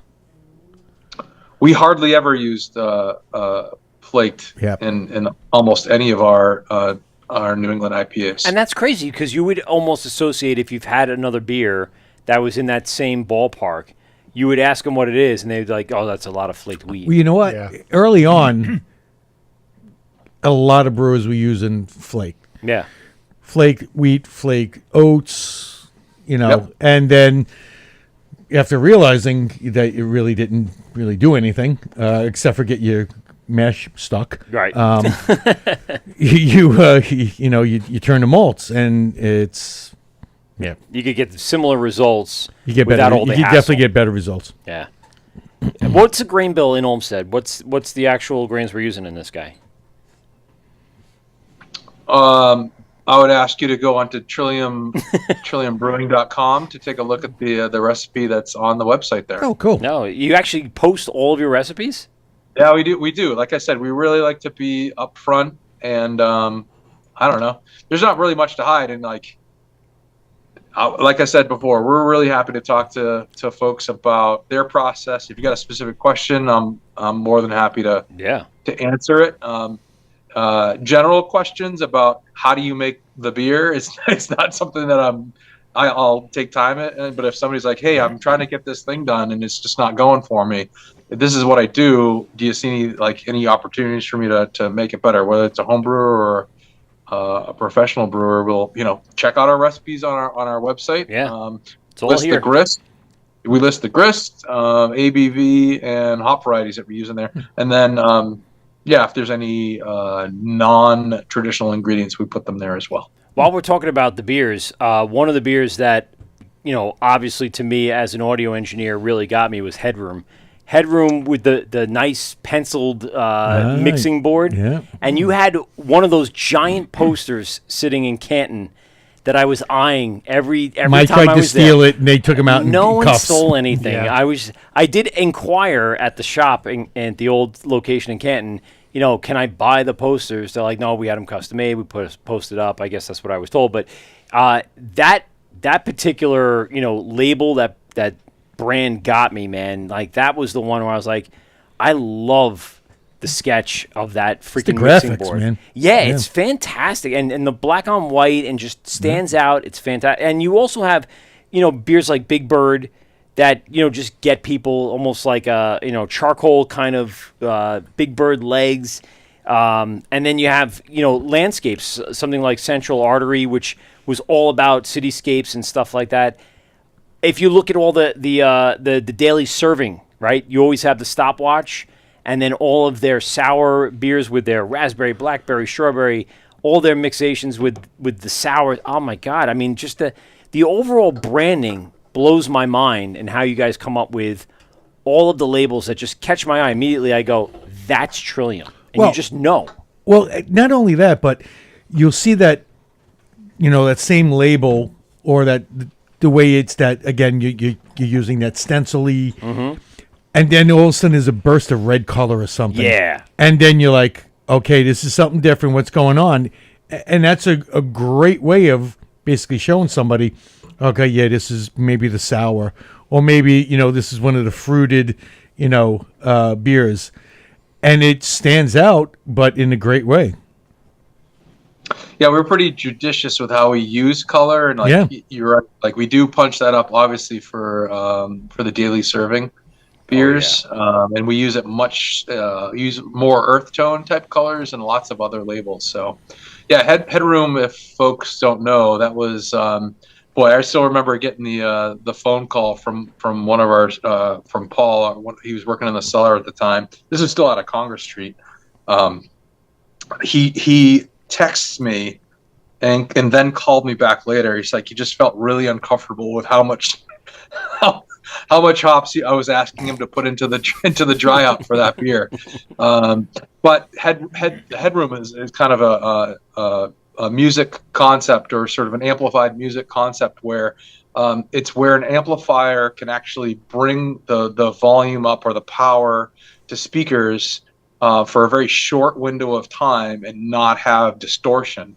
So, and then if it kind of stays up there for too long, then that's where things start to go haywire. So that's a concept that we wanted to kind of convey with just how intensely hopped these beers were, but like in the right moment, in the right time, everything just kind of sings together. So you really pulled together a lot of those concepts that you guys are thinking, like, how can we take beer to a conceptual level and make it something where there's a story behind every single one? Yeah, we really try hard at that. It's getting extremely difficult though. We've got a Mexican lager we want to put out for the summer, but every concept that we've come up with so far over the last couple of months, it's been taken, So Simpsons did we're- it. You know what though? yeah. So if you got any ideas for like a New England summer concept, send them my way, man. I'm just about out of ideas. Yeah, you know what? You know what's a great idea if you do just like Seinfeld themed beers. Oh, my God. That's all you, dude. Wait, who does those things? They'd have to do something like Boston Radio or whatever. What was that? What was that TV show with the Boston name? I can't think of. Was Michael J. Fox in that one? No. Was it the Joe Rogan I'm one? lost. Chicago Radio? I don't know. It was a sitcom. Oh, God, with Joe News Rogan. Radio? News radio. News radio. News radio. But that wasn't Was that in Boston. Boston, though? I don't No, think it that was- wasn't. No, that wasn't No, what was Boston. the other one that was in Boston? That was. Your cousin from Boston. No, it's not. Are you what it thinking was. of Boston Legal? No, man. No, maybe. Cheers. Well, yes, but that's Norm! see, it's too on the nose for them. It's like people are like, I don't know. is It's- it too cringe, Mike? Yeah, a little bit. That's Just, just kids just say. for them. We like using a term now. Cringe. I mean, think cringe. about it. Their name comes from a flower, correct? I mean, the word trillium is about the trillium flower. Yeah, like I said, like another not super common approach to naming a brewery after a native New England wildflower. Yeah. It was everyone either that. does that. It was either that or you just call it Boston. just Boston. Boston Beer Company was taken. So Yeah. I mean, Taken. Yeah, Bastards. might as well. See, it's Sons always of bitches. something taken. So you guys, Could be called obviously it the Mass Pike Brewing Company. the Mass Pike Brewing Company. Big Dig Beers. Yeah. Oh, Remember the Big Dig? The right? Big And Dig. Just have like just a bunch of cars just fucking pencil all over the drawings. place. All right, well, listen, we're out of our element here, there, Spider. We can't. Spider. I don't know. I'm just throwing it out there. You guys, you talking about the Street Series before? How many beers were in that series? Because I remember Sillings, remember Congress, A Street. Yeah. There's yeah. so many of those Street Series. How many do you think you guys have produced over the last 10 years or so? I really wish Fort Point was a bigger neighborhood because we ran out of streets. Stillings. Yeah, right. You're right. You ran out of beers to name after it. There's only 6 or 7 streets. Farnsworth. Farnsworth. That's yes. another one. Yep. Summer Melcher. Street. Yep. Dalton. Yes, Dalton. And Yep. you know what? And I've pretty much had every single Every one of those single one of them. goddamn We've. streets. Yeah, absolutely. Now you Probably guys. the one that people don't remember because we only brewed it a couple of times was Pittsburgh Street. Oh shit! Really? I don't recall that I one. don't recall that one at Yeah. all. Another one to look up on the internet. Yeah, that's. Find out what that's brewed up. I gotta find one of those cans somebody Yeah. has. I'm looking through, like you said, some of the descriptions are out there, but a lot of the descriptions are for current beers that you guys have in serving in many of the locations. So I'm just trying to go through some of the ones like Scaled. I love Scaled. Scaled is a delicious beer. It gives a great description here of everything that's involved with this beer. Developed fermentation, profile aggress, coupled with fundamental elements. You guys have great descriptions on your website that kind of give you a great insight into kind of what you're about to experience. Now this one, I had to bring this. I only had one left. Pocket Pigeon. Oh yeah, Pocket Pigeon. That is an odd name. Love Pocket But Pigeon. that's what I'm really interested. Where did Pocket Pigeon come from? I know there's a We have backstory. a series of pale ales. Where did the Called name the come Small- from? Wrong answers only. Yeah. We have a series of pale ales called the Small Bird series. Yes. And we really when we started with Fort Point Pale Ale, I was kind of putting a stake in the ground because you do look at other breweries as a frame of reference, right? Yeah, So of course. Sure. a landmark or an aspirational thing for something that we really appreciated that do such a crazy range of styles extraordinarily well. And are huge in the industry for a lot of different reasons, not just in the quality of beer that they make, is Russian River. So they put a clear stake in the ground as to how they were going to approach their hoppy beers, and I kind of wanted to do the same. So with Fort Point Pale Ale, Oh, awesome. it's obviously not a pale ale. It's obviously an IPA. But I wanted to let people know that we're going to be doing something pretty crazy with our hoppy beer program from day one, even though, we hadn't really come up with that many beers yet. So that started at 6.6% ABV. That's IPA world, right? Yeah. Mm-hmm. So that left a big space for actual pale ales. So I'm kind of mostly thinking beer recipes and how do things fit together on a menu first, and then let's develop the brand second. So Okay. we were going to develop a series around there's a bunch of islands in the Boston Harbor, so we were going to just name them after all the different islands Okay. in the harbor, kind of following along the idea of the different streets in Fort Point. So I'm still working my full-time job at that point, and I'm texting back and forth with Esther, who's like, we need a name for this beer. We're opening in 2 hours. They're going to throw the chalkboard. What is the name of this beer? And they're like, we're down to the wire on it. And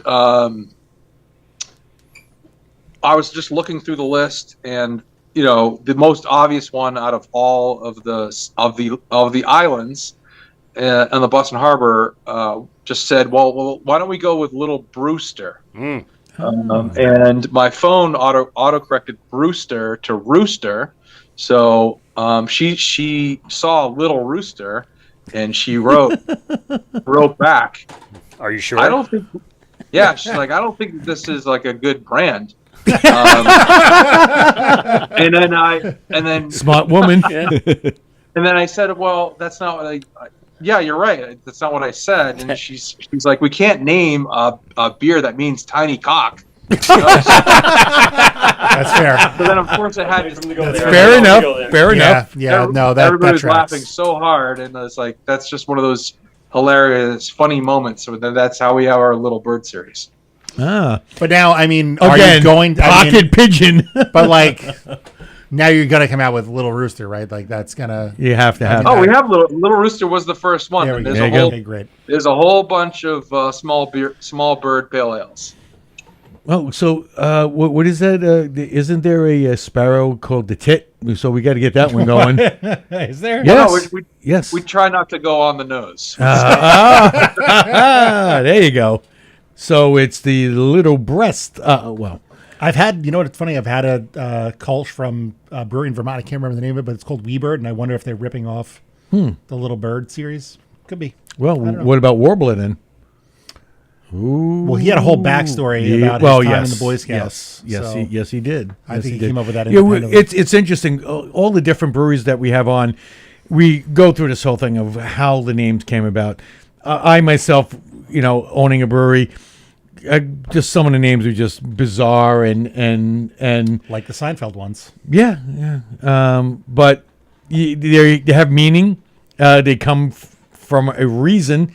Not everybody knows it, but a lot of times the brew staff or just the, everybody that works for the brewery knows that story and where it comes from. And it almost makes you feel like, yeah, I know, you don't. And you wonder. What is the stories behind Space Tacos then? Well, man, the space tacos, bro. Yeah, the space tacos, and that was like a big seller for us. So, I mean, I Space- saw the name on the board and I was like, well, obviously. I see, need that exactly, beer. space tacos. You have to have that, especially if you go to a Mexican restaurant and it's I on did. I tap. went to Del Fuego. Yeah, and it had space tacos and on. it was great. So there you course go, they were. dude.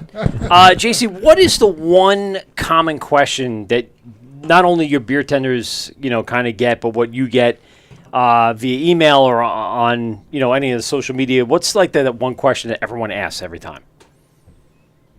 Why don't you distribute?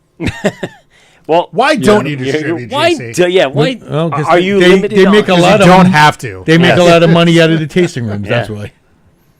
Yeah, so there's the answer has changed over the years. At first it was like, yeah, there's not even. We were running out of beer for our own tap rooms, and then that actually allowed us to kind of basically reinvest some of that margin back into the beer recipes, and that turned into recognizing how things change and evolve. in the distribution market, and that's generally not for the better, So the beer distribution market can be particularly brutal on beer, especially if it's not really designed for that. So there's beers that can handle the distribution world readily and easily, and they're great 2 months, 3 months, 6 months, a year after they've been brewed. A lot of the beers that we make are extraordinarily fragile. So we're dipping our toe, and that's why you probably have some of the beer in front of you now. Is we're trying to figure that out, how to make that work. We expect that there's a lifespan for any beer, and like if we're going to continue to be successful 10 years from now, 30, 40, 50 years from now, that likely involves distribution. So establishing the relationship with the right distributors and making sure that they are in turn getting it into the hands of folks that can treat it well and make sure that they're ordering enough but not too much, and all of those things. It's a very strange and scary world for us, but we're trying to adapt, and we're trying to finally get the beer out there into the right hands. So that what beer would you want to distribute? So like what beer would you want to get out to? Sorry, what would be that first beer? That what would you want to get out that like says like this? He's just like for people that one. haven't I don't know. Like I said, we don't we have not really spent much time or focus on like kind of following the rules of what works in a distribution model. What works for you? What do you think? Like, what's your number one? If you had seller? your druthers, like I can put whatever beer out in the entire Northeast right now. What would that beer be? Every bottle shop it's going to end up with, every distributor has what is going to treat it with respect. I think what represents you the best, right? Yeah, but it's like what represents you the best, and has like the ability to stand up to the abuse that happens in the distribution. Oh no, he's he's 100% correct. Yeah. If especially their beer, and as anybody knows, you want the freshest beer you can get. Yeah. And specifically what they're doing, certain things are only going to be shelf stable. Right. And again, they could be fantastic on all their like the DO, dissolved oxygen, stuff like that. But hops break down, and a Budweiser is going to last on the shelves for No, I'm being serious. Yeah. A Budweiser will last for so many months on the shelves before they'll get pulled. Right. Where when you're looking at some of the beers that we've had tonight, so many weeks down the road, you notice a fall off. Well, we don't. Do you notice anything right now? And we've had them in our coolers, in our refrigerators, since I pulled them down probably a month ago, right? Yep. And I don't notice anything, especially from is it Elliott or Elot Street? Is that what it is? Elliott Tower. It is Elliott. Elliott Tower. Sorry. Elliott Tower. Sorry, I was getting wrapped up with the street. The names. streets. Yeah, sorry. But yeah, I mean Elliott Tower. I had at the brewery in Canton. Blew my socks off. I had I took actually 2 4-packs home. Steve took 1. I took 2. Amazing beer. Nothing to me has kind of dropped off at all.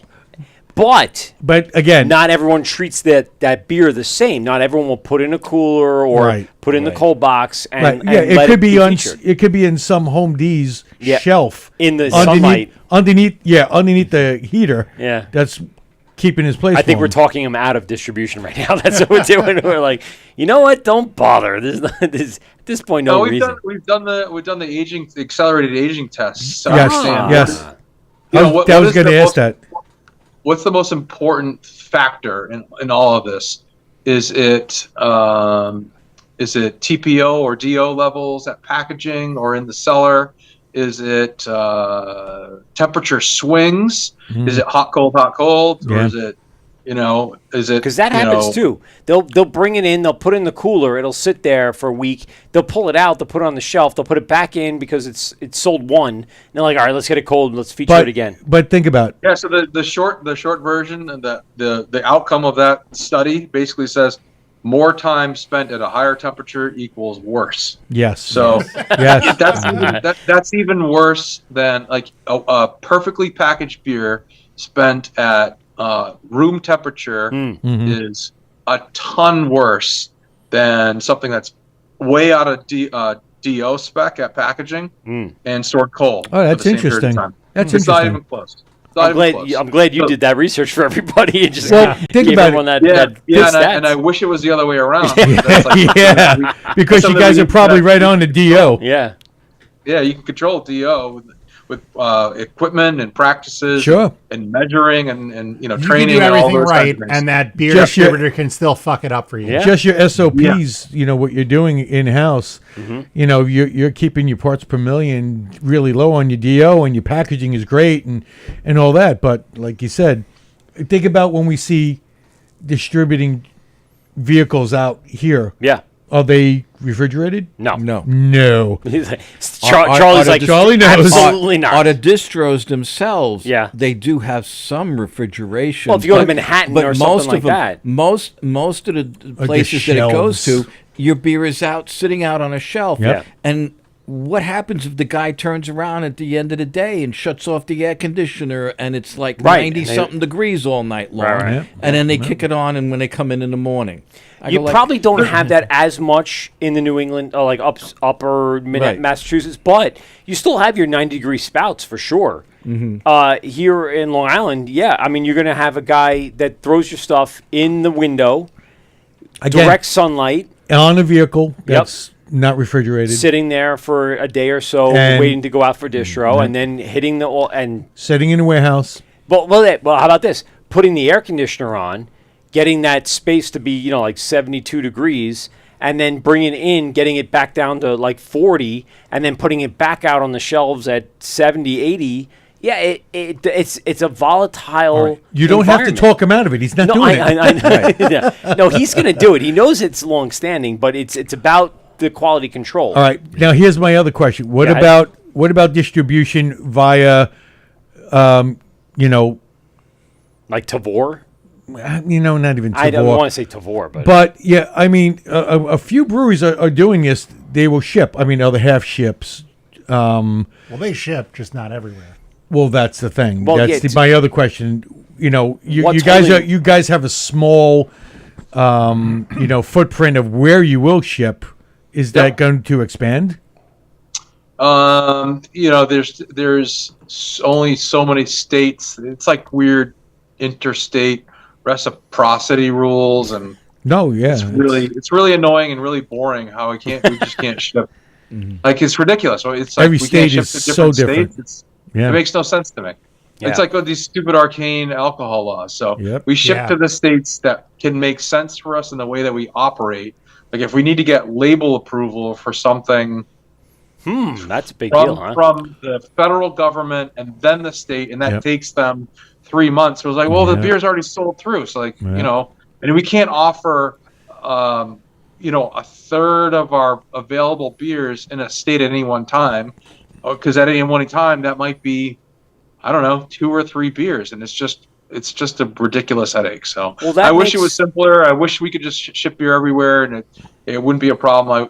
But in order to do that, we probably would have to work with a third party, and then they take a huge cut. And like, why? Well, then why aren't we just distributing it into those states normally? And I don't know. I wish it was less But the complicated. importance of a place like Hopscotch that can get that deal going, right? To do direct to consumer kind of concept, where the bottle shop in that state can come and place the order locally, and then come in and sell it, and it really not kind of crossing any of those state guidelines of shipping and stuff like that. So for the most part, I mean, if every single let's say small city suburban area had a bottle shop that could kind of create that deal, it would make things a lot easier, and it would put pressure on the states and the federal government to kind of put more of a program in place where this could happen at a much better level.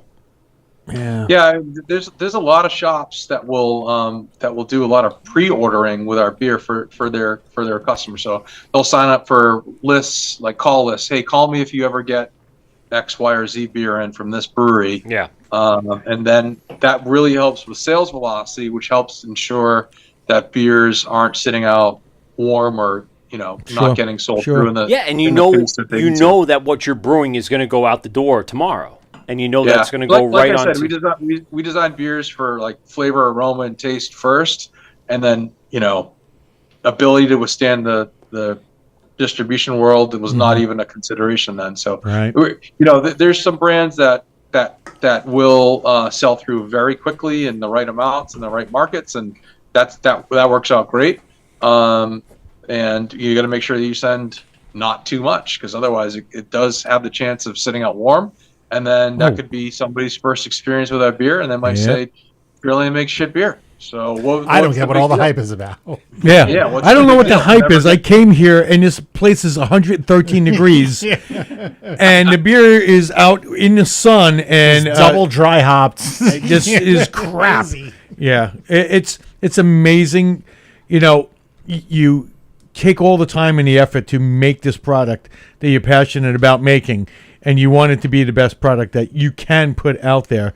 And it leaves, you package it, and now you're like, okay, this is exactly, what I wanted. And to leave it in somebody else's hands, it's, I always said it's like leaving my child with someone that I really don't know who they are, and hoping when I come back, the kid's in good shape. I think you might want to revisit a relationship that you have with beer. Well, you see, as a functioning alcoholic, no. Charlie, are you finding the same thing with those same? You got to concepts? remember, back when Charlie first started brewing beer, Here we go. it was a pot that was found in a field of grain that was left out in the distillery. rain, and they got to it like a week later. And oh wait, no, that was Egyptian times. Never mind. Oh boy, you talking about kombucha where people spit into? No. But you're finding the same thing Peruvian here spit locally beer. too, right? I mean, you're having the trouble trying to get things a little further away. Same problem with the distros and everything, right? Yeah. It's almost behooves you to just, if you can do it locally through yourself self distro, Yeah. you have a better control of how and where it goes and how much, because otherwise it becomes I know. Well, you always want it out of your tasting room. You always want your tap room to be the focal point of people come in and get those cans and leave, because it went from where you stored it, when you packaged it, right, and they're taking it home. It's the best scenario. Yeah, well, it's like the three-legged stool. Your tasting room, as far as draft, will always do a certain amount depending upon the space you have and how many people you can get in. Your second leg can grow and is also is the second most profitable leg. Right. Is you're selling your own product in cans, crowlers, and growlers out the door to your customers. The third leg is not so profitable, but then it has unlimited growth, and that's going out the back door, as we call it. Especially, and if you bring in a distributor who takes 30-something% of your of what your Profit margin, it kills you after a while. And you're killing yourself to produce that much beer to satisfy their needs to get it out to the local Ds. And sometimes they only say like, "Oh, I only want this, and I want it every month." Right. And then they don't take it. Right. Well, also you now are pressured to produce only that. Yeah. And like, if I want to produce, in bloom all the time, now that clogs up your schedule. Right. Like where you were trying to expand and get something in, like Get a other new seasonal or something that you want your local customers to enjoy. Then now you maybe handcuffed to what you want to do. And it comes down to two. You're better hyper local. Yeah. Like your group of people that come to your area. They'll come to you. They'll come to Spider Bite because you guys are very, within not even a mile of each other. Yeah. But you see the same people. You want that hyper local, where Trillium, Yeah. they cannot be hyper local because way too many people want them. Right. And they can find them in any part of the let's say regional area.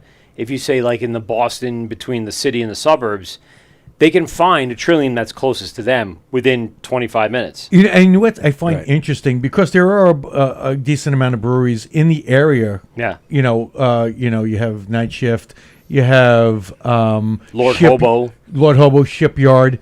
The big one was, why can't I think we drank there? Where do we go? We go into we walked to it. Remember we Shipyard. walked? No, it wasn't Shipyard. No. Harpoon. Harpoon. Thank Harpoon. you. God damn it! Jesus. How did you know where we were? He knows exactly where we He were. knows what we were doing. On that trip too, do you remember when I don't remember much after Trillium. I after said, Trillium, I was I really bet you drunk. It guys, was if I nice. could jump in the river and swim to the... Yes, you did say that. Yeah. Yeah, you did And say you guys that. wouldn't I let do me do remember it. that. You No, guys wouldn't let me do it. Because the walls, the way the canal is there, they're all angled in. There's no way you're going to claw up. Do you want to go back? Yeah, let's go. I'll take that bet now. I'll take Oh, well, I guess. I could swim like a fish. All right, JC, I got a couple of questions for you because we're getting close to the end here. Number one, what do you guys have in store for the future? What can the audience hear about what's coming up? I and got a what's going problem on? first. No. No, I have a big problem Oh, here. what's the problem? You're empty? No. Okay. So I love the beer. Everything is wonderful about it. Pocket pigeon? Everything's great. But this Elliott Tower label is on crooked. Oh. So I have to give it a half a star. Sorry. I'm sorry. It's just the way it goes sometimes. We drank the shit out of it, but yet, 4.5. Oh, I hate people so much. So what do you guys have coming up? Do you guys have any big plans, any new locations, anything else going on that's major that people need to know?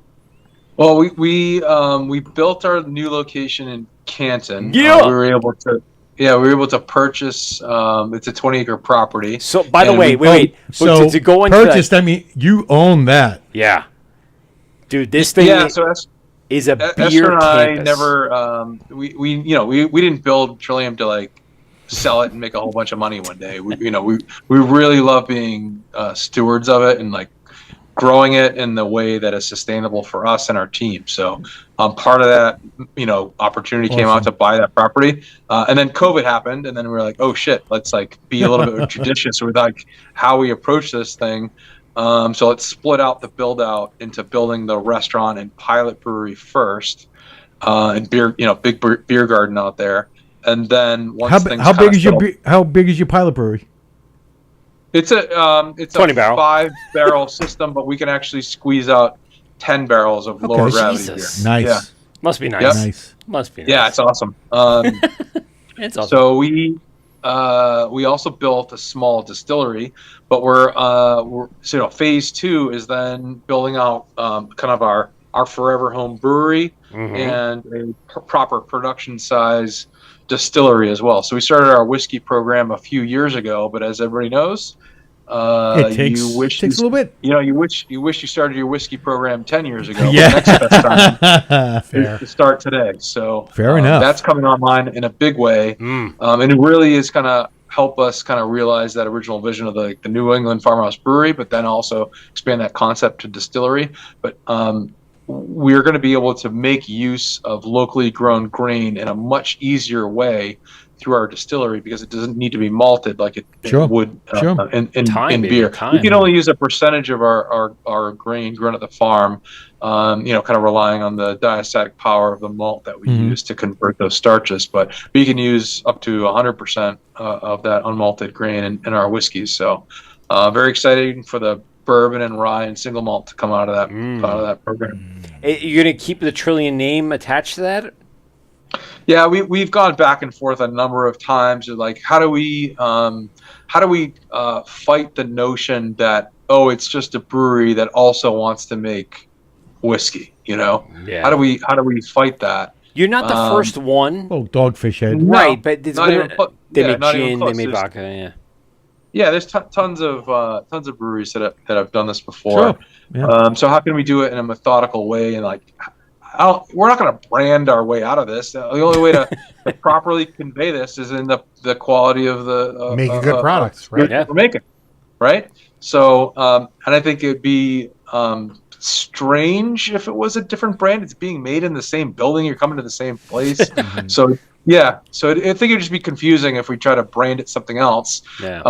I do think we're going to sort of like subordinate the Trillium sort of more off to the side. I don't know. We're working on the labels. It's going to be a whole process. There you go. There you go. So That's why we have brainstorm sessions, right? You just sit there in a room and just start brainstorming things. Yeah. Pepe Sylvia on the wall. That's all you need to know. Pepe Sylvia. Anyone that watches Always Sunny in Philadelphia knows what I'm Oh talking my about. God, yes. Yeah. So you guys, obviously you have a lot going on between the farm, the Greenway, Fort Point, Canton. I have a question really Miss quick. Fenway. Oh yeah, Miss Fenway. Sorry. What the hell's wrong with you? I know there's 5. I'm just And the Boston Red Sox are hot right now. They So are- well, And the they're Common. much hotter than the freaking New York Yankees, which we are Or the not fans Mets. of, by the way. We are Mets fans, but I don't know if that makes it any better for you. No, it's just as bad. So you have this established brewery in Canton. You guys purchased this land. You made a beer campus. I mean, I played like 200-yard football with my son out in the front yard, overseeing like this beautiful landscape. Was this something that you guys were like sitting on, waiting for? Like, how did you get that spot? Because it's fantastic. It really is pretty crazy. So we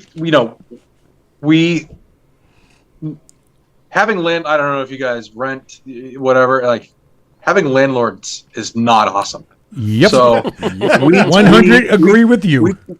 we told the town administration in Canton, like they treated us so well, and like we're so supportive in everything that we've done there, that we want to buy a place. We want it to be in Canton. It's kind of geographically perfect for us. We bought a house 20 minutes north of here. It's like it's exactly where we want to be. If something should pop up that looks like this or this or this, let us know. So the Reebok was owned by Adidas, and they decided that they were going to move into the city and kind of downsize in kind of their underutilized giant campus. So real estate details aside, one parcel was the shitty old spot, and then the other parcel was this beautiful, crazy new 550,000 square foot like glass curtain wall, 2 parking garages, whatever. We got the shitty spot, but the building is ridiculous. It's like 7 different buildings all glued together. It's this huge nightmare. The roof is like is trash. But we're gonna fix it. But it came with this property that's right off of 95. This beautiful view of the Blue Mountain. Yep. And this, like you said, there's a 5-acre front lawn. Dude, it's ridiculous how big this thing is. And they've sectioned it off a little bit, but you can just run forever. You go through the little stockade fence, you go right out onto 95, or 95's off to the right, but you go right out onto the local street. Dude, it goes forever. And from that area all the way out front, as soon as you turn off at 95, you look at, and it's just this giant building that just says Trillium right on the side. It's glorious. I'll say that. It's glorious. It's pretty cool. Yeah, we're so stoked because, like I said, we really try to build places that can accommodate people and not have to wait in a line and just be spread out and comfortable and kind of up for whatever the day calls for. So with our occupancy of 750, we can actually fit everybody inside if it's a shitty day, or everybody can be outside if it's like what we had this past weekend. So picnic tables as far as the eye can see. The food is fantastic. I'm sure you guys are like, oh, it's so beautiful out. No, we should go to this place. I want to go sit outside, and then you get to that place, and every single table's taken, and like, oh yeah, first available is 2 hours, and like, oh, you just ruined my day, Well, just go sit out on the lawn. I mean, it's a tremendous lawn. You guys have so much room for live venues, so much room for activities. We're all thinking. We just did a 5K there. We just did a 5K there yesterday. Yeah, and you have all the trailers that are pulled up. So if you need to kind of have an auxiliary, tap, spot, you have that. You have the cargo containers where you open up, and you got your local vendors and anyone else you want to bring in with a food truck. You have a little roundabout there, and dude, you have it set up so perfectly. It's like summer nights there are going to be out of this world. Out of this world. It's pretty glorious. Glorious is the correct word. I like that word. That's a nice word. Glorious. Look, if you guys want to check out Trillium, you just 3.5 hours, Google search. I've never gone. Or shut up. You just go ahead and throw it into your Waze. You type in Trillium Canton. And you Or just, MapQuest it. or- Pronounce Or, it. as Charlie Rand does, McNally. Rand McNally. I would have gone with the Garmin, but that's still too, God. too high tech no, for this guy. No, that's vicious. No. JC, Garmin. listen, I really appreciate you coming on tonight and give us some information about this fantastic brewery that I've been obsessed with since day one of craft beer drinking, for sure. I know these guys are all looking at me like, look at the fanboy freaking wilding out, but that's exactly what it is. I have had I think the only a subtle obsession with Trillium since the day I went there because it's one of the first craft beer breweries that I've been to. I was there before Brooklyn. I was there before Dogfish. I was there before Well, I was just going to say, the only... Magic Hat. I was there. the It was like only one of the second first Doesn't ones. get out much. The No, I only don't. second thing I think you would be as excited for is if we had Sam on from Dogfish. Yeah, Head, and you could talk about 60 Oh minutes. my God, all day. I would just say we're going to talk about 60 Minutes the entire 2 hours. But Just besides get that, I Sam mean, on. this brewery has been like part of my life for Well, you so you long. were up in Boston's... how many My best friends Yeah. both moved to Canton. Like Yeah. they moved from Long Island to Canton, and what better than the brewery that started it all for me? To be honest with you, That's cool, man. And you really you didn't disappoint tonight. I really appreciate your time and everything that you guys are doing up there. Without a doubt, brother. We're going to talk off air after the show's over, but let's give us a big plug for Trillium. Not that you need it, but yeah, give us a plug for Trillium. Like, nobody knows who they are. yeah, no one knows who they are. I actually said, by the way, really quick, just to give you a heads up, I actually had brand new neighbors that moved in the house behind. Right, they just moved in, and they want there's something with the property line or whatever, and they wanted us to sign off on something. Fine. So we get into talking. We're talking about he's from upstate, and I said, I do craft beer show from New York breweries, but we expand way beyond that. We've done Virginia all the way up to Maine and Massachusetts or whatever. And I said tonight we have Trillium. They both went, Who? Trillium? No, they both went, get the hell out of here. Like they knew they weren't huge craft beer drinkers, but they knew the name.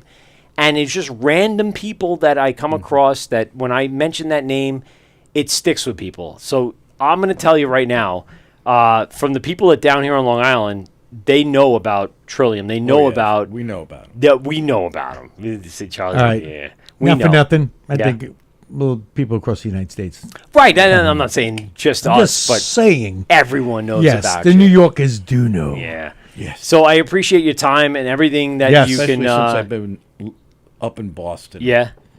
Boston. My daughter was up there for 5 years, so Oh, yeah, that's God. right. yeah, she she was at I could walk to Fenway Park. Now, if you go back to where she was, Yeah. you can go to You the can get Fenway. Trillium. You can get Yeah. Trillium. I can get Trillium now. There's Northeastern Simmons College, BU, all within walkable of Wow. Fenway. Yeah, Holy crap. she was off Trifecta. on Commonwealth and near Washington. Commonwealth. And she another went to, street she went, series? She went to Yeah. Tufts and SMFA. So There you go. Yeah. yeah, Wentworth too as well. Yeah, that's right Yeah. there too. Yeah. Yeah. I mean, I would cruise Kenmore Mass Ave. Square. Mass Ave was my spot. We would cruise Mass Ave, and then we'd walk all the way over to Fenway and go to the comics shop. Why can't I think of the name of it? Newberry. Oh, yeah. Yeah, exactly. And I spend so much time up in that city. It's like my second home up there. Between my buddies living up there and me spending so much time. Again, Trillium has been my kind of like second brewery outside of our local, breweries here. And again, keep up the great work, dude. I mean, you guys are killing it, and with the beer campuses and everything, I highly encourage everyone that's listening tonight to make a trip over this summer to get up to one of the locations at Trillium. You will not One be of them. one of the 4 or 5, whatever it is at Awesome. this point. Awesome. You will not be disappointed in everything. JC, thanks you very much. Anything Yes. you want to say before we got it out of here? Oh, I just want to know if the thing that you said at the top of the show about the Brewers Hardware kit coming. I used to get stuff from Brewers Hardware all the time. Yeah. So that's a flash from the past. You know. There you go. All right, so not for nothing, you're probably going to get like a tri-clamp. Just to be honest with you, brother. No, you might get a tri-clamp. We're not giving away or tri-clamps. a couple of gaskets. But that's about it. I'll talk to you after the show. We'll get your address and I'll send you a gift bag up from Brewers Hardware. More importantly, That's very cool. get some Thank you, folks. swag. Yeah. Well, no, you get our swag, but you also get Brewers Hardware swag. It's good shit. Yeah. Especially since, that's the kind of stuff that Brewers Hardware is all about. It's about those guys starting up and trying to get things going and moving forward to become a. Well, Brewers Hardware trillion. started out being a homebrew, just absolutely. a small, That's what I'm and saying. now Being they a do small large business. capacity. Yes, from your small batch to large capacity. There it is, for Brewers kid. Hardware. Charlie, a little bit from you before we get on out of here. What do you got coming up on the brewery? Besides more Nelson. More Nelson. Well, Do you have even more Nelson? no, we don't have any more Nelson. We got like 90 cases of it we put out. All right. Oh, there you go, bro. You going distro? You putting it out there? He's It'll putting get it out there. It will Putting get it out there. It'll be trust me. it'll be in my backyard tomorrow, and we'll be selling it from my backyard. Yes. Fantastic. We have a couple of sours coming out. Nice. All right. We have Kettle sour? We doing regular straight no, up this pH? is different. This is different. See, now you asked us right at the end. I know. Well, we don't have much time for him to give him the full explanation. Okay, so I can't we'll give leave you the the full cliffhanger. explanation. Cliffhangers. We'll I like just it. it's going to be out probably. Hopefully, the first of the two will be out. We're splitting a batch, Okay. so we're experimenting. All right. So, right. so listen, And if we had- anyone wants to find out more. Going forward, follow the Instagrams, Right, I was about to follow say, the Facebook. So go to 1940s Right. Brewing Yeah. on Instagram, But- and you but- can follow along and find Yeah. out exactly what's going on. And then when you make when you make something that you're supposed to be making one thing, and all of a sudden you go,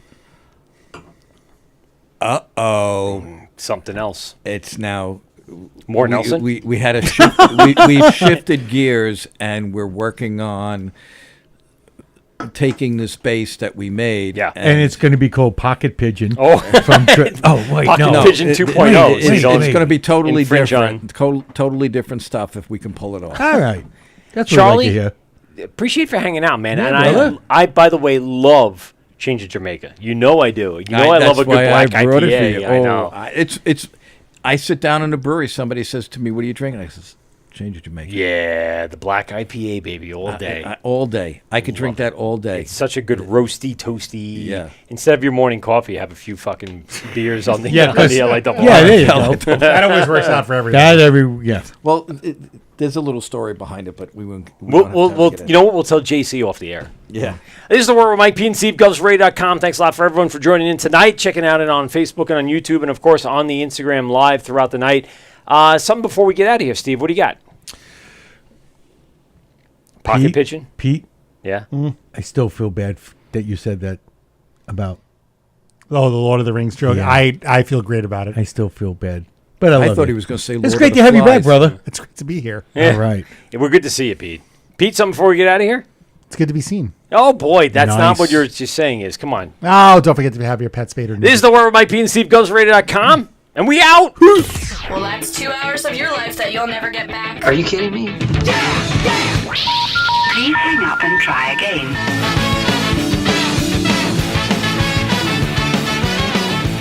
This has been the Wort on Govs Radio.